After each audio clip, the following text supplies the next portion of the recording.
ላለፉት 3 ቀናት በባሌ ምድር በርካታ አስደናቂ አስደማሚ የተፈጥሮ ጸጋዎች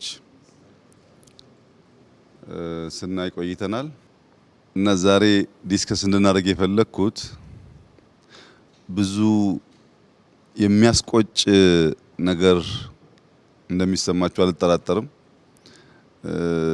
ግማሹ ሌሊት በጣም በብዙ ሲያሳስበኝ ነው ያደርኩት። አልተኛውም። ለምን ለማኝ ሆን የሚለው ጥያቄ መመለስ አልቻልኩም። ባሌ ያየነው ሀብት ተፈጥሮ ስለኛ ትተን ስለአሁኑ ትተን እንዴት ነው ትውልድ ነቅቶ ከመባላት ወጥቶ አገሩን ሰርቶ ከልመና የሚወጣ ሀገር ምን ፈጥሮ ለሚለው ሪፍሌክት እንድናደርግ ነው። ለፖለቲካ ለምናምን ሳይሆን በደንብ ከውስጣችን ኢትዮጵያውያን ነቅተው ሀገራቸውን ሰርተው ሌላ መርዳት ሲገባን እኛ ያለንበት ሁኔታና የተሰጠን ነገር አብሮ አይሄድም። 2-3 ሰው ጠይቄ ያለው ያው እንደምታውቁት ሁሉንም ዓለም የማየት እድል አግኝቻለሁ። በሁሉም ዓለም ሻል ያሉ የሚባሉ ነገሮች ለማየት እድል አግኝቻለሁ። እኔ አጋንኛው እንዳይሆን እየጠየቀ ያሉኝ ሰዎችም መሰል ሀሳብ ነው ያላቸው። እስካሁን በህይወት ዘመኔ እንደ ባሌ ያለ ምድር ሁሉም ነገር በአንድ ስፍራ ያለው አይቼ አላቅም። ኢትዮጵያም ውስጥ አፍሪካም ውስጥ የትም ዓለም ይሄ ተሰጥቶን ግን ልጆቻችን ጫማ የላቸውም። ቤቶቻችን አይታችሁ ከሆነ በጣም ያሳዝናሉ። ለምን የሚለው ጥያቄ መልስ አላገኘሁለትምና ዲስከስ አድርገን ምናልባት ትውልድ ነቅቶ ተምሮ እኛ ያበላሸውን ነው ያላስተካከልነው ነገር አርቆ አርሞ ለነገይቱ ኢትዮጵያ ተስፋ እንዲሆነው የዛሬ ውይይታችን ኢንፎርማል ሆኖ ከዛ ኢንፎርማል ሀሳብ ውስጥ የሆነች ቁም ነገር በአንዳንድ ጀግና ሰው ጭንቅላት ውስጥ መልእክት ዘር ሆና ያቺ ዘር በቅላ አንድ ቀን በእኛ እድሜ ወይም ከኛ በኋላ በትውልድ ውስጥ የተሻለ ሀገር ለማየት የሚያስችል ነገር ይፈጥራል በሚል እምነት ነው። ዋና ኮር ሀሳባችሁን ሪፍሌክት እንድታደርጉና ከዛ ኢትዮጵያውያን ተምረው ትውልድ ተምሮ ሰብሰብ ብሎ ባሌ እንዳያችሁት ለሁላችን ይበቃል። በጣም ሰፊ ቦታ ነው። ብናርሰው ብንሰራበት የሚያልቅ አይደለም።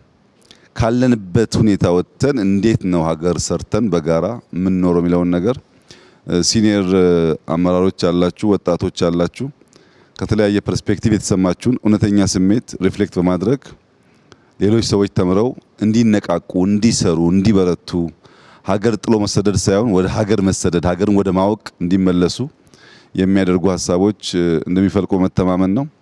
ይሄን ውይይት እዚህ ጋር እንድናደርግ የፈለግነው ያው ሂስቶሪክ ስለሆነ እግረ መንገዱንም ትውልድ እንዲያዩ ነው። ያን ታሳቢ አድርጋችሁ የተሰማችሁን ስሜት መግለጽ ይችላላችሁ። በመጀመሪያ ደረጃ ክቡር ጠቅላይ ሚኒስትር ይሄን እድል ስለሰጠን በጣም ነው የማመሰግነው። ይሄ ባሌን አውቀዋለሁ። ባሌን ግን የማውቀው ላዩን ነው። ብዙ ጊዜ ተመላልሼበታለሁ። ላለፉት 30 ዓመታት አውቀዋለሁ፣ ግን የማውቀው ላዩን ነው። አሁን ያለውን ሀብት በዚህ ደረጃ የመረዳት እድል አልነበረኝም። አንዳንዱን በወሬ እንደዚህ ያለ የሚል እንሰማለን፣ አንዳንዱን አሁን ግን ያለው ነገር ለባሌ ብቻ ሳይሆን ለኢትዮጵያም ለአፍሪካም የሚበቃ ሁሉም ነገር ያለበት ትልቅ ሀገር ነው ብዬ ወስዳለሁ። እንደተባለው ይህን አይነት ሀብት ይዘን 3 ነገሮች አሉ እኔ በጣም የሚቆጨኝ። አንደኛ የድህነት ጫፍ ያለበት ነው። መሰረተ ልማት የለም። ለህብረተሰብ መሰረታዊ የሚባሉ የሚያስፈልጉ ነገሮች አልተሰሩም። ሀብት ላይ ተቀምጦ የድህነት ጥግ የሚኖር ማህበረሰብ መሆኑ አንዱ እጅግ በጣም የሚቆጭ ነው። ሁለተኛው የሚቆጨው በቅርብ ሳውዲ ሄጄ ነበር። አመት አልሞላኝም። ብዙ ወጣት ኢትዮጵያኖች ከሚሰደዱባት ዞኖች አንዱ ባሌ ነው። ተሰደው ሄደው ገሚሱ ባህር ላይ ይቀራል። ህገወጥ በሆነ መንገድ ነው የሚሄደው። ገምሱ ደግሞ እዛ የሰው ቤት ያጥባል እና ግመል ይጠብቃል። ይህን የመሰለ ሀብት ትቶ በባህር እየሰጠመ ሰው ቤት እያገለገለ አስቸጋሪ በሆነ መንገድ ህይወቱን ያሳልፋል። ይሄ ግን እነዛንም አምጥቶ እዚህ ማስተዳደር የሚችል ሀብት ነው ያለው። ሶስተኛው ይሄን እያለን ይሄን ወደ ጎን ትተን እኛ በመጨቃጨቅና በመዋጋት ነው ጊዜያችንን የምናሳልፈው። እነዚህ በጣም የሚቆጩኝ ነገሮች ናቸው። ትላንትናም እየተንቀሳቀስን ስናይ ዝም ብለን እየተነጋገርንበት የነበረ ጉዳይ ነው። ይሄ አሁን የደረሰው ነገር ጅምር ነው ብዬ አምናለሁ። ገና ጅምር ነው። ብዙ ነገር ይኖራል። ይህን በጅምር ያለ ነገር ከንትን ወጥተን ከጭቅጭቅ፣ ከንትርክ፣ ከመጋደልና ከመታኮስ ወጥተን ሙሉ አቅማችንን እንደዚህ አይነት ሀብትን ወደ ተጨባጭ ነገር የመቀየር ነገርና ከድህነትም ለመውጣት መጪው ትውልድ በሀገሩ የሚኮራበት የሚኖርበት እኛ ተሰደን የምንሄድበት ሳይሆን ሌሎች መጥተው እዚህ የሚኖሩበትን ሁኔታ ለመፍጠር በሰፊው መስራት አለበት ብዬ አምናለሁ። ከዚህ ውጭ ያለው ነገር በሙሉ ጥፋት ነው። አቅም አለ፣ ጭንቅላት አለ፣ ጉልበት አለ። የወጣት ሀገር ነው። ይሄ የወጣት ሀገር ወደዚህ ወደ ራሱን ሀብት አውጥቶ ወደ መጠቀም መምጣት አለበት ብዬ አምናለሁ። እድል ከተገኘም የእኛን አይነት እድል ማግኘት በጣም ይከብዳል። ግን መጥቶ የሚያይበት ማየት የሚገባቸው መጥቶ የሚያዩበት ሚዲያዎችም ይህን ሀብትን የሚያስተዋውቁበት ሁኔታ መኖር አለበት እላለሁ። አሁንም መልሼ ማመስገን እፈልጋለሁ። ይሄ ትልቅ ሀብት ነው። ይሄ ትልቅ እድል ነው። ይሄን ትልቅ እድል በማግኘቴም እውነት ለመናገር በህይወት ኖሬ ይሄን በማግኘቴ በጣም እድለኛ ነኝ ብዬ ነው የማስበው። በጣም ደስ ብሎኛል። ትውልድም ይሄን ይዞ መሄድ አለበት ብዬ አምናለሁ። አመሰግናለሁኝ ክቡር ጠቅላይ ሚኒስትር። 3 ቀን ቆይታችን እዚህ መጀመሪያ ማንሳት የምፈልገው ይሄ ቲም የተደራጀበት ሁኔታ በራሱ ከዚህ በፊት ከነበረ ሁኔታ ለየት ያለ ነው። ነባር አመራሮች ከተለያየ ቦታ የመጣን በፊት አብረን የነበርን አሁን ደግሞ አዲሱ አመራር ያለበት ኮምቢኔሽኑ ጠለቅ ያለ መልእክት ሊሰጥ የሚችል የምናየውንም ነገር ሞር በፊት ከነበረ ሁኔታ ጋር ለማነጻጸር ትልቅ አጋጣሚ የፈጠረ ስለሆነ የቡድኑን ኮምቢኔሽን በጣም ማድነቅ እፈልጋለሁኝ። ከዛ በኋላ እንግዲህ ብዙ ስራዎች ብዙ ቦታ ላይ እንደተጀመሩ አውቃለሁኝ። ስለ ባሌ እያወራን ስለሆነ ቅድም አባዱላ እንዳለው ባሌ እንግዲህ በተደጋጋሚ በብዙ ሁኔታ መጥቻለሁኝ። እኔም ባሌን በዚህ መልኩ አይቻት አላቅም። ባሌን በዚህ መልኩ አይቻት አላቅም ስል ዛሬ የነበረው ትላንት የነበሩ ነገሮች ዛሬ ስለተቀየሩ አይደለም። ትላንት የነበረው መልክዓ ምድር ዛሬም አለ። ትላንት የነበረው የአየር ሁኔታ የአየር ጸባይ ዛሬም አለ። እነዚህ ታሪካዊ ሀብቶቻችን ትላንትም ነበሩ። ዛሬ ያየነው ባሌን ገልጸን ነው ያየነው። የተጀመሩ ስራዎች 3 ቀን ፈይቶብን ያየናቸው የተጀመሩ የልማት ስራዎች ባሌን ውስጥ የነበራትን እምቅ በተወሰነ ሁኔታ ገልጦ ለማየት እድል አግኝቻለሁ።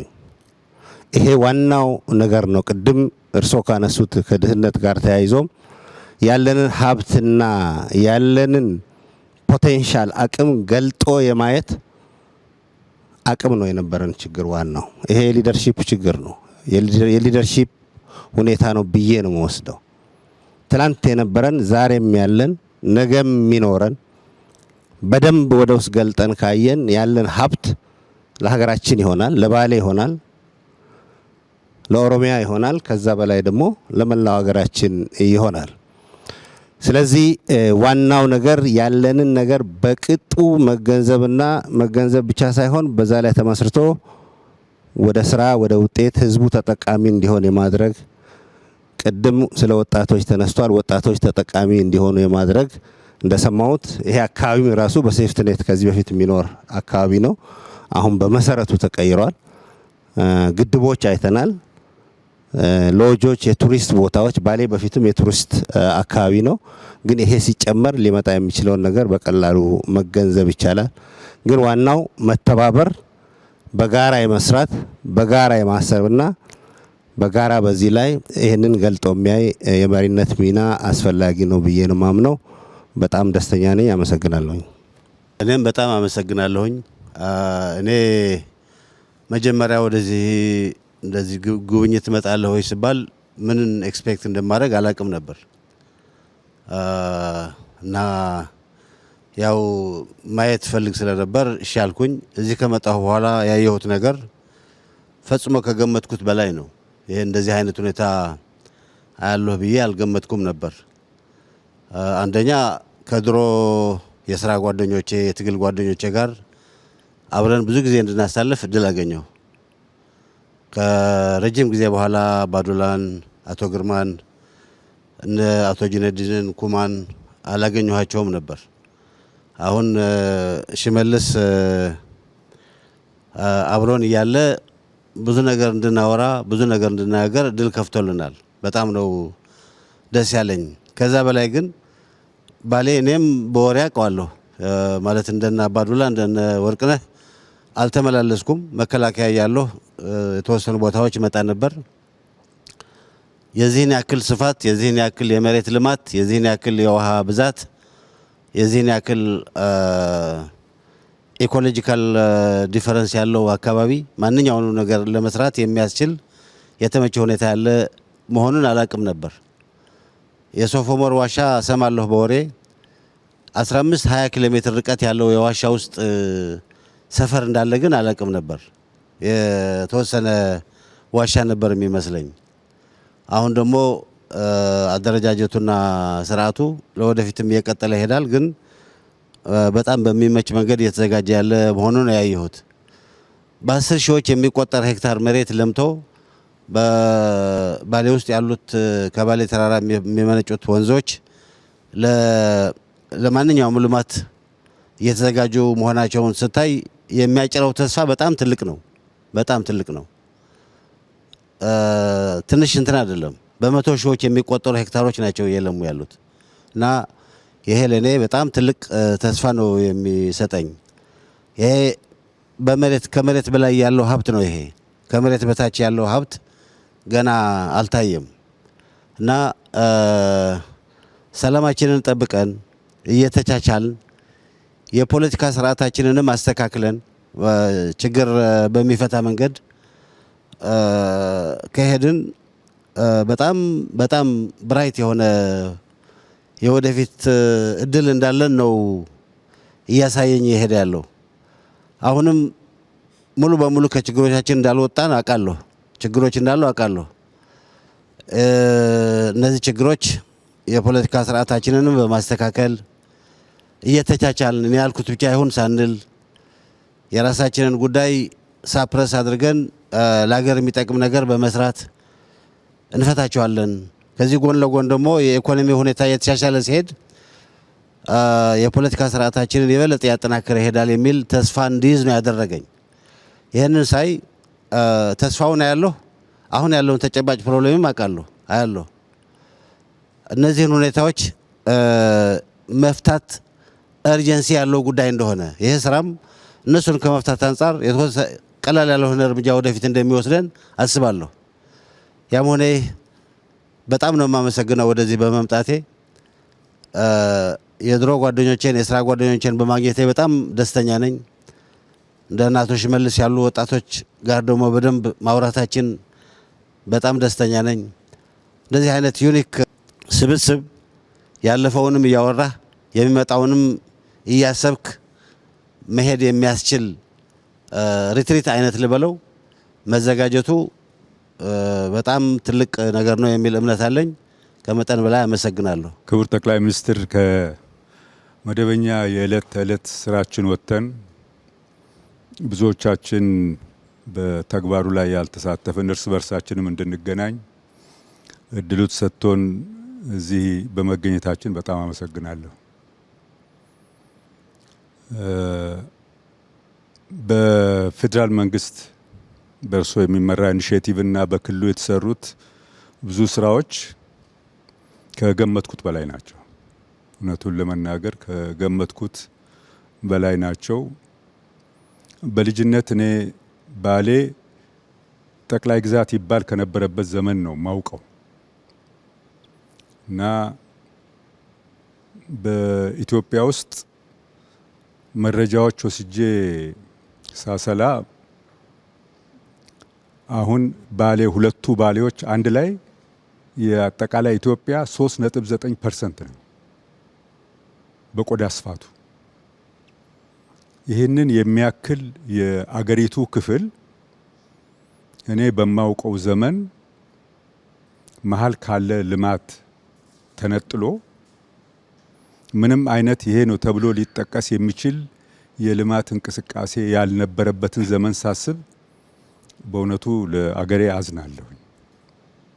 ከዚህ ሊገኝ ይችል የነበረ ሀብት ብቻ ሳይሆን ይሄም በማልማት ይገኝ የነበረ ልምድና ወደ ሌላ ሊሻገር የነበረው ሁሉ ነው የጠፋብን የነበረውና አሁን በሶስቱ ቀን አካባቢውን ሳይ ግብርናን በተመለከተ የተሰሩ የተወሰኑ መንገዶች ሲታዩ ሙሉ በሙሉ ዋጋቸውን ሊመልስ በሚችል መንገድ የሚያገለግሉ ናቸው። ከፕሬዝዳንት ሽመልስ ጠይቄ ነበርና ምን ያህል መሬት ለመሆኑ እዚህ በሰብል ለማልማት ታርሷል ብዬ ስል በሁለቱ ባሌዎች ወደ 1 ሚሊዮን ሄክታር መሬት ታርሷል ሲባል ይህንን በ20 በመቶ ብቻ አማካይ ምርታማነት 20 ሚሊዮን ኩንታል በላይ ሊወጣበትና ለመላው አገሪቱ ሊሰርፍ የሚችል ነገር ያለበት ኤሪያ ነው የተዘነጋ የነበረው ማለት ነው። በተፈጥሮ ሀብትና በዚህ አይነት ደግሞ ለታሪክ የሚሆኑ ነገሮች ሲታዩ እኔ እዚህ አሁን ውስጡ ያለነውን ዋሻ አይነት ለታሪክ እይታ የሚሆን ሌላ ተቀራራቢ ነገርና አገር አለ ፈልጉና እዩ ቢባል የሚገኝ አይመስለኝም። ይህን የሚሰማ ሰው ወደፊትም መጥቶ የሚያይ ሊያመዛዝን የሚችለው ነውና ይህም ራሱ ተደብቆ የኖረ መሆኑ ሲታይ በጣም በብዙ የሚቆጭ ነው። ይሄ ብቻ ሳይሆን ደኑም የመሬት አቀማመጡም ሌሎች የዱር እንስሳትን ብንመለከት በዚህ ሁለቱ ዞኖች ከ360 ሺህ ሄክታር መሬት በላይ ለዱር አራዊት መመደብ መቻል ከፍተኛ ደግነት ነው። ለአገር ከፍተኛ ደግነት ነው። ለአካባቢው ብቻ ሳይሆን ለቀረው ዓለምና ሕዝብ የሚሆን ነገር ያለበት ቦታ ስለሆነ የተሰራውን የተወሰነ ነገር ሳይ ይሄ ዞንና ይሄ አካባቢ የተደረገለት ነገር ምን ያህል ነው ካለው አለኝታና መጠን ጋር ብዬ ሳስብ ገና ብዙ የሚቀር ነው። ያየነው የመሬት ከፍታ፣ ደን፣ የተለያዩ ለታሪክ የሚሆኑ አካባቢዎች ሲታይ ገና ነው። ግን ይህንን ለማየት የሚችል እይታ እና ለመፈጸም የሚችል አቅም መፈጠሩን ሳይ ግን በእጅጉ ኮራለሁ። እኔ በጣም ደስ ብሎኛል። እድሉም በመገኘቱ ቅድም ጀነራል ጻድቃን እንዳለው እኛ ከዚህ ቀደም አብረን ልንውል የማንችል ሰዎች የተሰባሰብንበት በአንድ ቦታ ለ3 ቀን ያህል ሀሳብ የተቀያየርንበት መሆኑን በጣም አስደስቶኛል። በድጋሚ አመሰግናለሁ። ክቡር ጠቅላይ ሚኒስትር፣ እዚህ በመምጣታችን ሁለት ነገር ነው የተሰማኝ። በአንድ በኩል በስም ስናቅ የነበረው በስም አውቃለሁ ከብዙ ጊዜ ጀምሮ የሶፍ ዑመር ዋሻ ተገልጾ ግን ያለው ፖቴንሻል ማየቱ በአንድ በኩል ደስታ፣ ተስፋን ይፈጥራል። በሌላ በኩል ደግሞ ቁጭትን ነው የሚፈጥረው። ያለው ለልማት ያለው ፖቴንሻል የውሃ፣ የአፈር፣ የዚህ የታሪካዊ አካባቢዎችን ከጠበቅኩት በላይ ባለው ሁኔታ እየተሰሩ ያሉ ቦታውን ወደ ፖቴንሻሉ ወደ ተግባራዊ ለመቀየር እየተደረገው ያለው የፕሮጀክት አፈጻጸም እጅግ በጣም ነው ያስገረመኝና ተስፋ ፖቴንሻሉን ማየት ኢኳሊ ደግሞ ሪሊ በጣም ነው የሚቆጨው። እንዴት እህል የለምን መኖራችን በጣም ነው የሚቆጨኝ። በአጋጣሚ በክልሉም ለተወሰነ ጊዜ ሰርቻለሁ ኃላፊነት ላይ ሆኜ የአገሪቱንም ሁኔታ አውቃለሁ። ባለፉት የተወሰኑ ዓመታት ደግሞ ወጣ ብዬ የሌሎችንም አገሮች የልማት ሁኔታ እከታተላለሁ። በእውነቱ የኢትዮጵያን ያህል ተስፋ ያለው በሶስት ጉዳዮች አንዱ ውሃ አለ፣ አፈሩ አለ፣ ለእርሻ የሚሆን ወጣት አለን። የጎደሉን ነገሮች ሁለት ናቸው። ተደጋግመው እርሶም ሲያነሱት እንደነበረው አንዱ የፖለቲካ ሁኔታችንን የሚስተካከልበት ልዩነት ሊኖር ይችላል። ከድህነት ልንወጣ የምንችልበትም የሚኒመም ጉዳይ ላይ ለመስማማት የማያስችል ምክንያት ራሽናሉ ለማግኘት ያስቸግራል። ስለዚህ እነዚህ ነገሮች ከተስተካከሉ እና መጨረሻ ላይ ደግሞ ትናንትና የወልመን የውሃ ፕሮጀክትን ሲያስመርቁ የተናገሩት አንድ ብዙ ጊዜ እርስዎ የሚናገሩት ፕሮጀክቶች የሚሰሩት ለሚቀጥሉ 10-20 ዓመት አይደለም። ነገር ግን ለራሴ እንደምኖርበት ለራሴ ተብሎ መስራት መቻሉን የፕሮጀክቶቻችንን እድሜ እንዲራዘሙ የማድረግ ጥራታቸው እንዲጠናከሩ ለማድረግ ያስተላለፉት መልእክት በጣም ደስ ብሎኛል እና በዚህ አጋጣሚ እዚህ የተገኙትን ወጣቶች እንደኛ ለጡረታ ወጥተን ላለኑም ሰዎች አንድ ላይ ማገናኘት መቻሎ በድጋሚ በጣም አመሰግናለሁ። ቴንኪዩ። ክቡር ጠቅላይ ሚኒስትር በጣም አመሰግናለሁ። እኔም ይህን እድል በማግኘቴ ትልቁ እድል የተለያዩ ሰዎች በተለያየ ጄኔሬሽን ያለን ሰዎች አንድ ላይ መምጣት እና ከርሶም ጋራ በግንባር ተያይተን የመነጋገር ነገር ነው። ትልቅ እድል ነው ይሄ። ስለ ባሌ ብዙ ብለውታል። እንደርሶ ያ ተራራ ላይ ወጥቶ መላ ቪውን አይቶ አንደርስታንድ የማድረግ እጥረት ቢኖርም ይሄንን አካባቢ በጣም አውቀዋለሁ። ይሄ የሙዳ አካባቢ ነው። ከድሬ ሼከና ሁሴን ጋራ የሚገናኝ ነው። ታሪኩንም አውቀዋለሁ። የዚህ ዋሻ ጂኦሎጂካል አፈጣጠርም ጭምር በጥናትም አውቀዋለሁ። እዚህ ሶፍ ዑመር መንደር የምትባል ነበረች ገበያ በሳምንት የምትቀመጥ። ለዛ አካባቢ ውሃ ለማጥናት በ1978 ጁኒየር ጂኦሎጂስት ሆኜ የመጣሁበት ጊዜ አስታውሳለሁ። እና ይሄ በጣም ድንቅ የሆነ አካባቢ ከአግሮ ኢኮሎጂውም ከሂስትሪም እንደዚሁም ደግሞ ከቱሪዝም ፖቴንሻል አንጻር ቅድም እንደተባለው የማዕድን ሀብታችን ጭምር በዚህ ዙሪያ ከሳነቴ ተራራ ጀምሮ እስከታች በደቡብ ምዕራብ እስከ ገናሌ ወንዝ በዚህ በኩል ደግሞ እስከ ድሬ ሼክ ሁሴን ወደ ሀረርጌ የሚዋሰነው ኤሪያ በሙሉ የዋቤ ወንዝ ተከትሎ የማዕድን ፖቴንሻሎች አሉ። ነገር ግን ይህ ነው የሚባል ለምሳሌ እንደ ትግራይ፣ እንደ ወለጋ፣ እንደ ሻኪሶ ኤሪያ በማዕድን ሀብታችን የተሻለ ጥናት እንደተሰራው እዚህ አካባቢ አልተሰራም። ስለዚህ ይሄ ኢንተርቬንሽን በእርሶ መሪነት የመጣው የባለሙያውንም የአመራሩንም የሀገሪቱንም ሕዝብ አይን የሚገልጽ ነው። ይሄ ትልቅ ነገር ነው። ፖቴንሻሉ ኢሜንስ ነው። በጣም ግዙፍ ነው። የማደግ እድላችን በእጃችን ነው ያለው። ስለ ትራንስፎርሜሽን ማውራት ከጀመርን ፕሮባብሊ 20 ዓመት ይሆናል። ነገር ግን ተጨባጭ ነገር መስራት አቅቶን ተጠላልፈን ቁጭ ብለናል። ስልጣንን ማዕከል በማድረግ ቁጭ ብለናል። ነገር ግን ልማት እናምጣ ከተባለ የልማት እድሉ አለ። የምንማረው ከብዙ ሀገሮች ከቻይናን ሳውዝ ኢስት ኤዥያን ጭምር ከብዙ ሀገሮች የመማር እድሉ አለ። ቴክኖሎጂ እየገባ ነው። በእርሶ መሪነት ይህ የዲጂታላይዜሽን ዘመን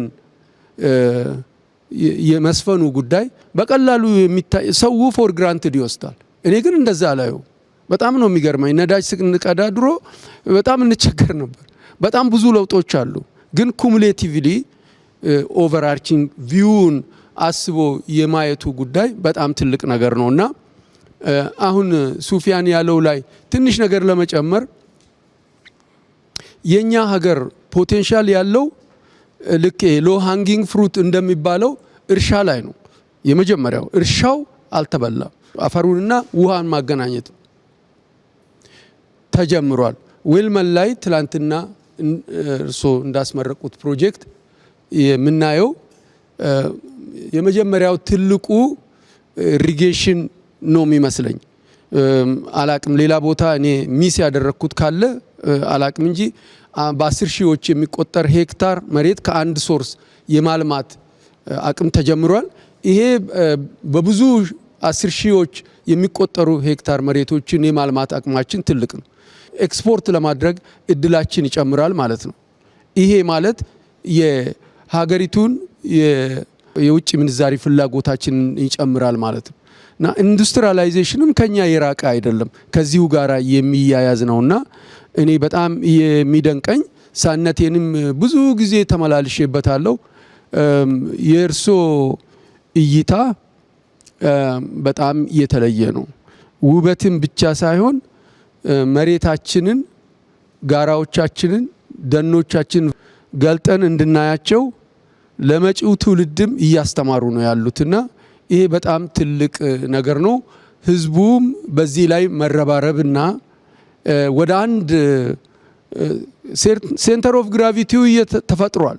በዚህ ሴንተር ኦፍ ግራቪቲ አንጻር ከዚህ ዙሪያ ተሰልፈን ልማትን ማምጣት እንችላለን። ድህነትን ማስወገድ ይቻላል። ከዳሎል በረሃ አንስቶ እስከ ሳነቴ አናት ላይ ማዕድን ነው፣ እርሻ ነው፣ ልማት ነው፣ ቱሪዝም ነው፣ ኢንፍራስትራክቸር ነው፣ ሁሉ ነገር አለን። ይሄ ነገር ተጀምሯል ነው።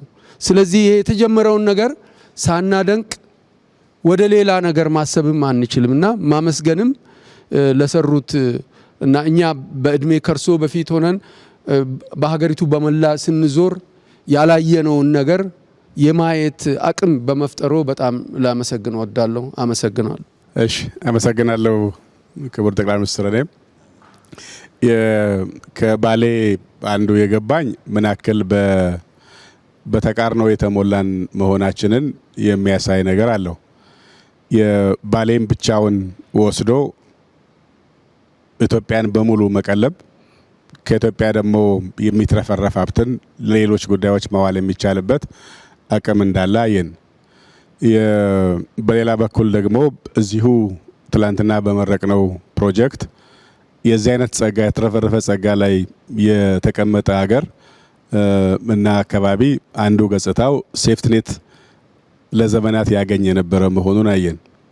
ነካ ነካ አድርጎ በአጠገቡ ውሃ በማድረስ ወደ ብልጽግና መሄድ ይችል የነበረ ማህበረሰብ በእርዳታ እህል ለዘመናት እንዲኖር ማድረጋችንን አየን። ከዚህ ወስደን ኢትዮጵያ ውስጥ የምንዋደቀው ለምን ነበረ? የምንዋደቅበት ስፍራ የት ነበረ?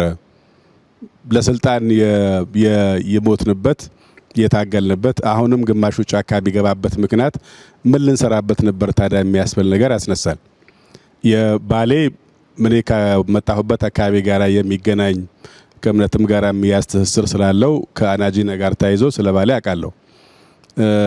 አሁንም ያለሁበት አካባቢ ጋር ያሉ ከዱቄት ከምናም ጋር የሚያያዙ ስንዴ ከዚህ ወደዛ እንደሚሄድ አውቃለሁ። ስንዴ ያመርታል። ከዛ የተረፈው የባሌ ተራራዎች የሚባል በቀይ ቀበሮ ነው የምናውቀው። ከዚህ ያለፈ ግን ይሄ አካባቢ በእንደዚህ አይነት ጸጋ የተትረፈረፈ መሆኑን አናቅም። አሁን ባለፈው ከኢትዮጵያ ደቡባዊ ምዕራብ አካባቢ ያለውን ጸጋ በመግለጥ ምን እንዳለን ለማየት ሞክረናል። ባለፉት ሰሞን ደግሞ ምስራቁ አካባቢ ላይ ያለውን ከፈት አድርጎ ለማየት ተሞክሯል። አሁን የዚህ የባሌን እያየን ያለ ነው። ይሄን ወስደን የእጥረት ያባላል፣ ያጋጫል፣ ያነጫንጫል። ኢትዮጵያ ውስጥ ግን ጸጋ መትረፍረፍ ነው። ለሁሉም ለኛ በቅቶ ለሌሎች የሚተርፍ ጸጋ ኖሮን የምንጋጭበት ምክንያት እሱ ላይ ተኝተንም ሌላ የምናማትርበት ምክንያት ምን ጋርዶን ነው የሚያስብል ነገር ያሳያል። የተፈጥሮ ሀብት አይተናል። በትላንትና ወዲያም ስንነዳ የዱር እንስሳት አጠገባቸው እየነዳን ስንሄድ ከማህበረሰቡ ጋር ተላምደው ተዋደው የሚኖሩበት ሁኔታ አይተናል። ተፈጥሮን አርቆ ከተፈጥሮ ታርቆ መኖር የሚቻልበት ባህል እንዳለ አይተናል። በአንድ ወቅት ደቡብ እያለው አንድ አውሮፓ ሀገር ላይ ሄደን 1 ሰዓት ከ20 ያክል ደቂቃ ነተን አንዲት ትልቅ ዛፍ ናት የምትባል እድሜዋ ተነግሮን የስንት መቶ እንደሆነች እሷ ስር ምሳ ተበልቶ ፎቶግራፍ ተነስተን 1-2 ሰዎች ዛፏን እንዲያቅፉ ተደርጎ እንዴት ትልቅ እንደሆነች ለማየት ሞክረናል። ባለፉት 3 ቀናት ባየነው በዚህ በባሌ ግን እንደዛ አይነት ዛፎች ያንዳቸው ቅርንጫፍ ሌላውን ጠላልፎ በውስጡ ማለፍ የማይቻልበት ማህበረሰብ ፈጥረው እናያለን።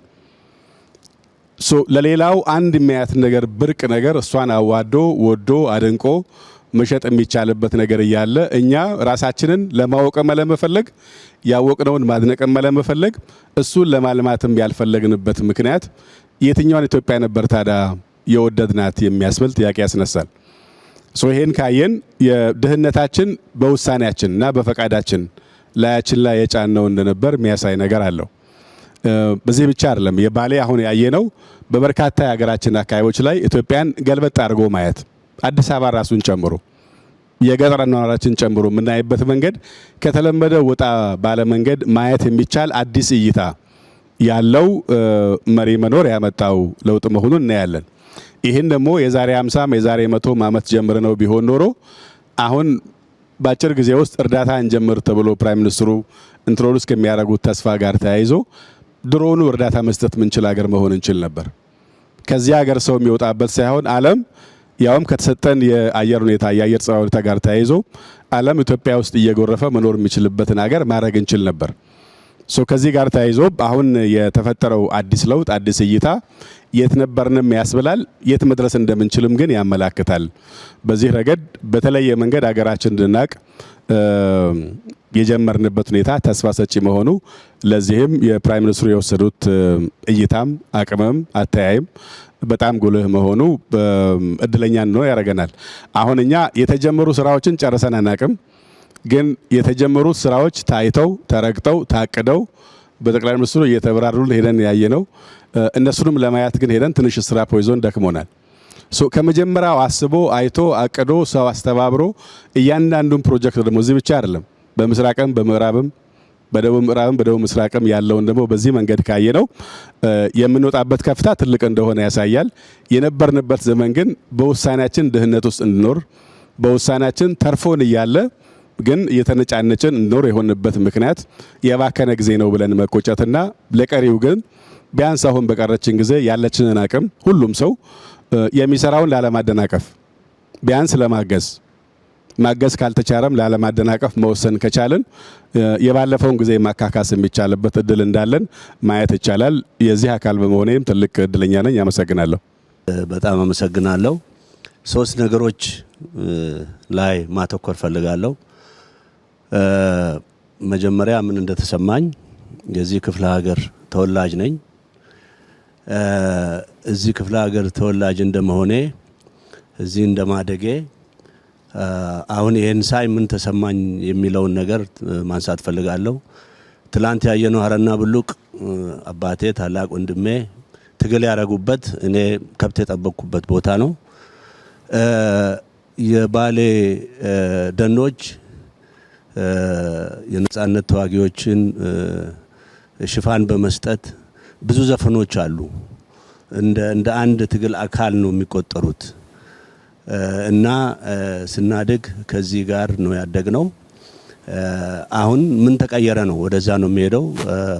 ጠቅላይ ሚኒስትሩ ለጠየቁት ጥያቄ የሁሉ ሀብት ያለ ለምንድን ነው ያላደግነው የሚለው ከውጪ ስንገባ አግኝተውን በ2 ሳምንት መሰለኝ እንደገና ጠርተውን ቪዲዮ አሳዩንና የአዲስ አበባን እንደዚህ አድርጌ መቀየር ፈልጋለሁ አሉ። ከዛ ሸራተን ሄደን ገመገምንኛ ከመሪዎቻችን ጋር። እኛ የምናውቀው ፖለቲካ ነው፣ ስለ ፖለቲካ ነው። ጠቅላይ ሚኒስትሩ ከኛ ጋር ፖለቲካ አላወሩም፣ ስለ እድገት አወሩ።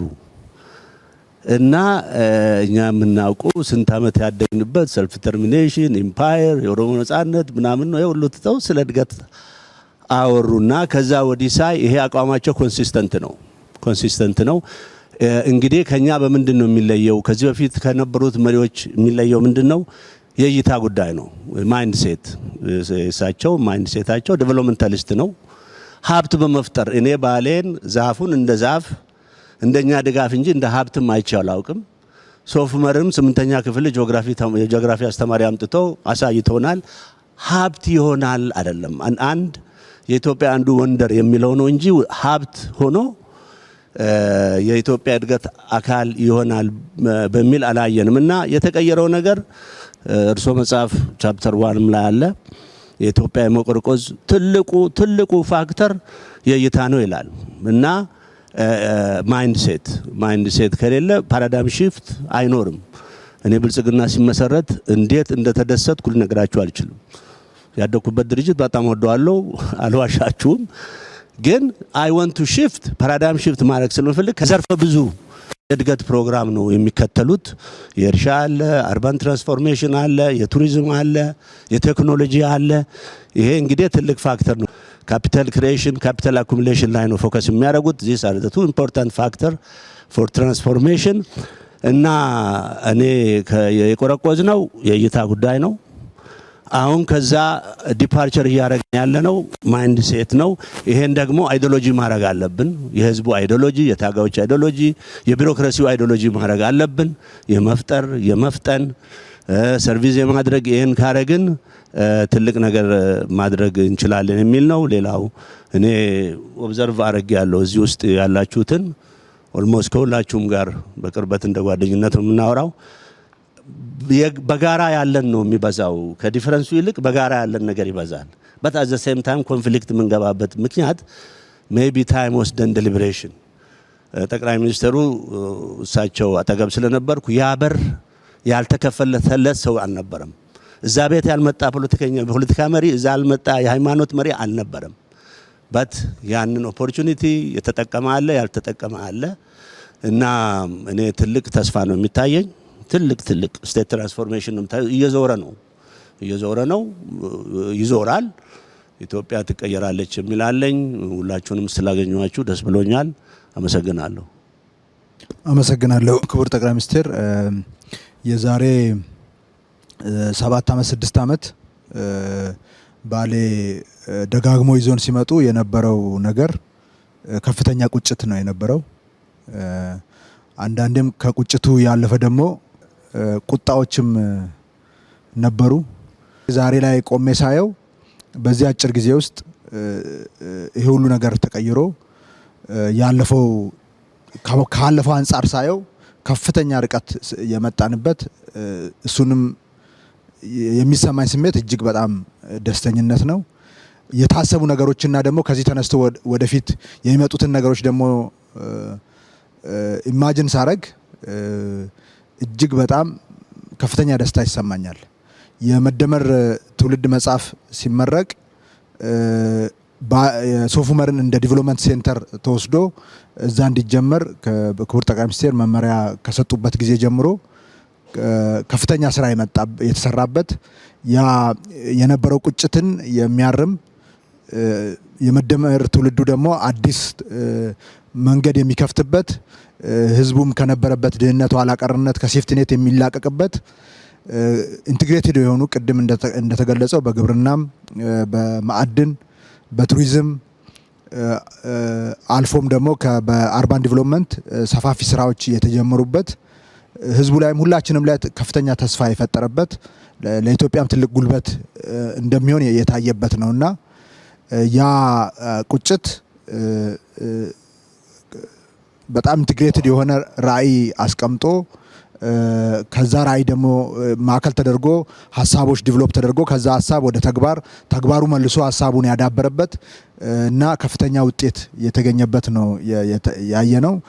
እኔ በዚህ ትሪፕ በጣም ሲኒየር አመራሮች ቀድሞ የነበራችሁ አመራሮችም መምጣታችሁ ሀሳብ መቀያየር ያለውንም ነገር መረዳት ያለፈውንም ነገር ለማሰብ መጪውንም ዘመን ኢትዮጵያ ወዴት እየሄደች እንደሆነ የኢትዮጵያ ብልጽግና አይቀሬ መሆኑንም ያየንበት ነው ብዬ ነው የምወስደው። ትልቅ ትምህርት የተገኘበት ነው ብዬ ነው የምወስደው። ባሌ ክቡር ጠቅላይ ሚኒስትር ሁሌ እንደሚያነሱት ኢትዮጵያ ለራሷ ስትል ልታለማው ይገባል ብለው ደጋግሞ ያነሱ ነበረ እና ለማታለንም ብሎ በቁጭት ሲናገሩ ነበረ። እሱ አሁን በግብርናውም በማዕድኑም ስፔሻሊ በቱሪዝም በአርባን ዲቨሎፕመንቱም ታይቷል። በሚቀጥሉት ጊዜያቶች ደግሞ ባሌ የምትሆነውን ነገር ሳስብ መኖር ጓጓለሁ ማለት ነው። አሁን ከሆነው በላይ ትልቅ ነገር ሊሆን እየመጣ እንደሆነ ህዝቡም ወደ ላቀ ደረጃ እንደሚሸጋገር ለኢትዮጵያም ደግሞ ትልቅ ጉልበት የሚሆን አካባቢ እንደሚሆን በግልጽ የሚታይበት ነው። ስለዚህ ይሄንን የተደበቀ የተረሳ አካባቢ ከተደበቀበት ስላወጡ እና ከተረሳበት እና ሁሉም ሰው ነቅቶ ከእንቅልፍ ነቅቶ ወደዚህ ስራ እንዲገባና አዲስ ታሪክ እንደ መደመር ትውልድ እዚህ እንዲፈጠር ስላደረጉ በጣም ማመስገን እፈልጋለሁ። ያኔ የዛሬ 7 ዓመት 6 ዓመት እንቀይረዋለን ሲባል እንትን በጣም ያስፈራኝና ያስደነግጠኝ ነበረ። ምክንያቱም ድህነቱና ችግሩ ሰፊ ስለሆነ አሁን ደግሞ ሳየው ያፍራቻዬ የድህነት ዋሻ እንደሆነ ነው የሚገባኝ። ከዚህ ወጥተን በድፍረት እና በቁርጠኝነት በተግባር እንዴት እንደማይሆን በማሰብ ሳይሆን እንዴት እንደሚሆን በማሰብ ነገሮችን መቀየር እንደምንችል በተግባር ያየሁበት የተማርኩበት ነው። ይሄ ለአጠቃላይ ለኦሮሚያ ክልል ሌሎች አካባቢዎችም ለተጀመሩ ስራዎች ትልቅ መሰረት ነው። ለቀጣይ ለሚሰሩ ስራዎችም ትልቅ ጉልበት ነው የሚል እምነት ነው ያለኝ። ከሁሉ በላይ ለምን የሚለው ጥያቄ እና ከዛ የሚመጣው ቁጭት ሀሳቡን ደግሞ የሚያደረጅ በተግባር ሲታይ ወደ ላቀ ደረጃ መሸጋገር እንደምንችል ያየንበትና የተማርንበት ነው። ያለፈውንም ሳስብ በጣም ደስ ይለኛል። የሚመጣውን ደግሞ ሳስብ እጅግ በጣም ደስ ይለኛል። ስለዚህ እንደ ድሮ ስጋት ሳይሆን የሚታየኝ ሞር በዚህ ውስጥ ትልቅ ተስፋ ነው የሚታየኝ እና ይሄ ጨለማ ሰማው እየተገፈፈ ከፍተኛ ብርሃን እየመጣ ብርሃኑ ደግሞ ቀጣይ ጉልበት እየሰጠን ያለው እዚህም ደግሞ የባር አመራሮች ሰሞኑን ሲሰጡት የነበረው ሀሳብ ሲደረግ የነበሩት ውይይቶች እና የሀሳብ መከፋፈሎች ሀሳብን ለአንዱ ላይ የማካፈል ጉዳይ ለኢትዮጵያም ትልቅ ጉልበት ትልቅ መሰረት ይሆናል የሚል እምነት ነው ያለኝ። እውነት ለመናገር በዚህ አጭር ጊዜ ውስጥ እንደዚህ አይነት ኢንቫይሮንመንት ተፈጥሮ ይሄ ሁሉ ሰው መጥቶ እዚህ አድሮ ተነጋግሮ ተወያይቶ እንደዚህ አይነት ነገር ማየት በመቻሌ በጣም ነው ደስ ያለኝ። አይ ቲንክ የሰሞኑን የእናንተን ቆይታ እዚህ ያለው ህብረተሰብ እና የተሰራውን ስራ አርሶ አደሩ አርብቶ አደሩ በምን ደረጃ ፊል እንደሚያደርገው እዚህ ያለው ሰው ብዙ ያንን ሊካፈለው ይችላል የሚል እምነት የለኝም። ባሌንም ያየነው 1/4 ዙን የሚሆን ነው። አላየነውም 3/4 ዙን አላየነውም። እና እዚህ የነበረው ህብረተሰብ የነበረበት ጨለማ የነበረበት ተስፋ መቁረጥ እና ሴፍቲኔት ዌይ ኦፍ ላይፍ ሆኖ ሰው ሴፍቲኔት እየተመዘገበ የሚጋባበትና የሚዋለድበት ያ ሁሉ ታሪክ በመሰረታዊነት ተንዶ አዲስ ተስፋ አዲስ ጉልበት የተፈጠረበት ስሜት እነሱን ሆኖ የነሱን ህይወት መኖርን እና በዚህ ህይወት ውስጥ ማለፍን የሚጠይቅ ይመስለኛል።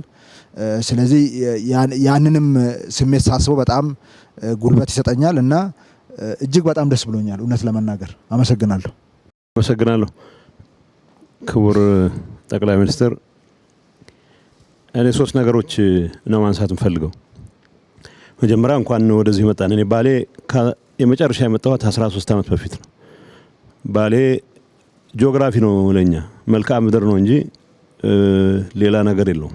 ደርሼ መጥቻለሁ። ቢያንስ ያኔ መንገድ ለመመረቅ ነበር የተመጣው። በስንት ዘመን የተሰራች አንድ መንገድ ብቸኛ መንገድ ነበረች። በሄሊኮፕተር ነው ሄድኩት። በጣም ሀብታም ምድር መሆኑን የሚያጠራጥር ነገር አልነበረው። እንዲህን አትሊስት ሀብት ለመጠቀም እንኳን መንገድ ቀደም ብሎ መስራት እንዴት አልታያቸውም ብዬ ጠይቅ ነበረ። ያኔ እንኳን ያልኩት ለመዝረፍ ነበረ፣ ግን መዝረፍ የሚለው ቃል ትንሽ ከወድ ስለሚል ነው። ሶፍ ዑመርን የማየት ያው መልክዓ ምድር ክላሶቻችን ላይ ሶፍ ዑመር ኢትዮጵያ ከምትኮራባቸው ተብሏል። ትሰማዋለህ። ሶፍ ዑመር አጠገብ ሆኜ ሶፍ ዑመር የሚሄድ ፍላጎቱም አልነበረኝም። ብፈልግም ኖሮ ኢንፍራስትራክቸሩ አልነበረም። በጣም መንቻካ ፈረንጆች ማየት አለብን ብለው ከሚመጡት በስተቀር እዚህ ጋር የሚባል እንቅስቃሴ የለም። የመጀመሪያው ትኩረቴ እንኳንም አጋጣሚው ተፈጥሮ ወደ ሶፍ ዑመር ለመምጣት ሶፍ ዑመርን ቅድም ጻድቃንም እንዳነሳው መልክዓ ምድር ብቻ ሳይሆን ታሪክም እንደሆነ ለማየት እድሉ እንኳን ገጠመኝ ይላል። ሶፍ ዑመር እንዳልኩ ዋሻ እቺ ፎቶ ላይ የምናያት ነገር ብቻ ነች እንጂ ውስጥ ገብተህ ይሄን ያክል ረጅም ርቀት ያለው ሰብተራኒያን ዓለም እንደሆነ እንግዲህ የባሌ አካባቢ መልክዓ ምድር ተራሮች አሉት። ቅድም እነ ጁነዲን ሲያነሷቸው የነበሩ እኔም ትልቁ ፒክ ላይ ፎቶ ለመነሳት ጭምር የቻልኩበት ነው። በታሪክ ምን ሰማ የነበረ በወሬ ምን ሰማ የነበረ ከመልክዓ ምድርነት ባለፈ ሰውን አታስታውስም፣ ታሪኩን አታስታውስም። ስለዚህ ተጨማሪ ታሪኮችን ማየት የምንችልበት እድል ስለተፈጠረ በጣም ጥሩ አጋጣሚ ነው የሚል እምነት አለኝ። ሶፍ ዑመር መልክዓ ምድር ብቻ ግን አይደለም። ባሌ ያሉት ተራሮች መልክዓ ምድር ብቻ አይደሉም። ውብ የመሆናቸውን ያክል ብዙ እንስሳት መያዛቸውን ያክል ታሪክም ናቸው። ይህ አካባቢ ለምሳሌ የኢትዮጵያ ኢንተግራል የመልክዓ ምድር አካል ነው። ሶፍ ዑመር ይኮራበታል። ሰሜን ማነው የባሌ ማውንቴንስ ይኮራባቸዋል።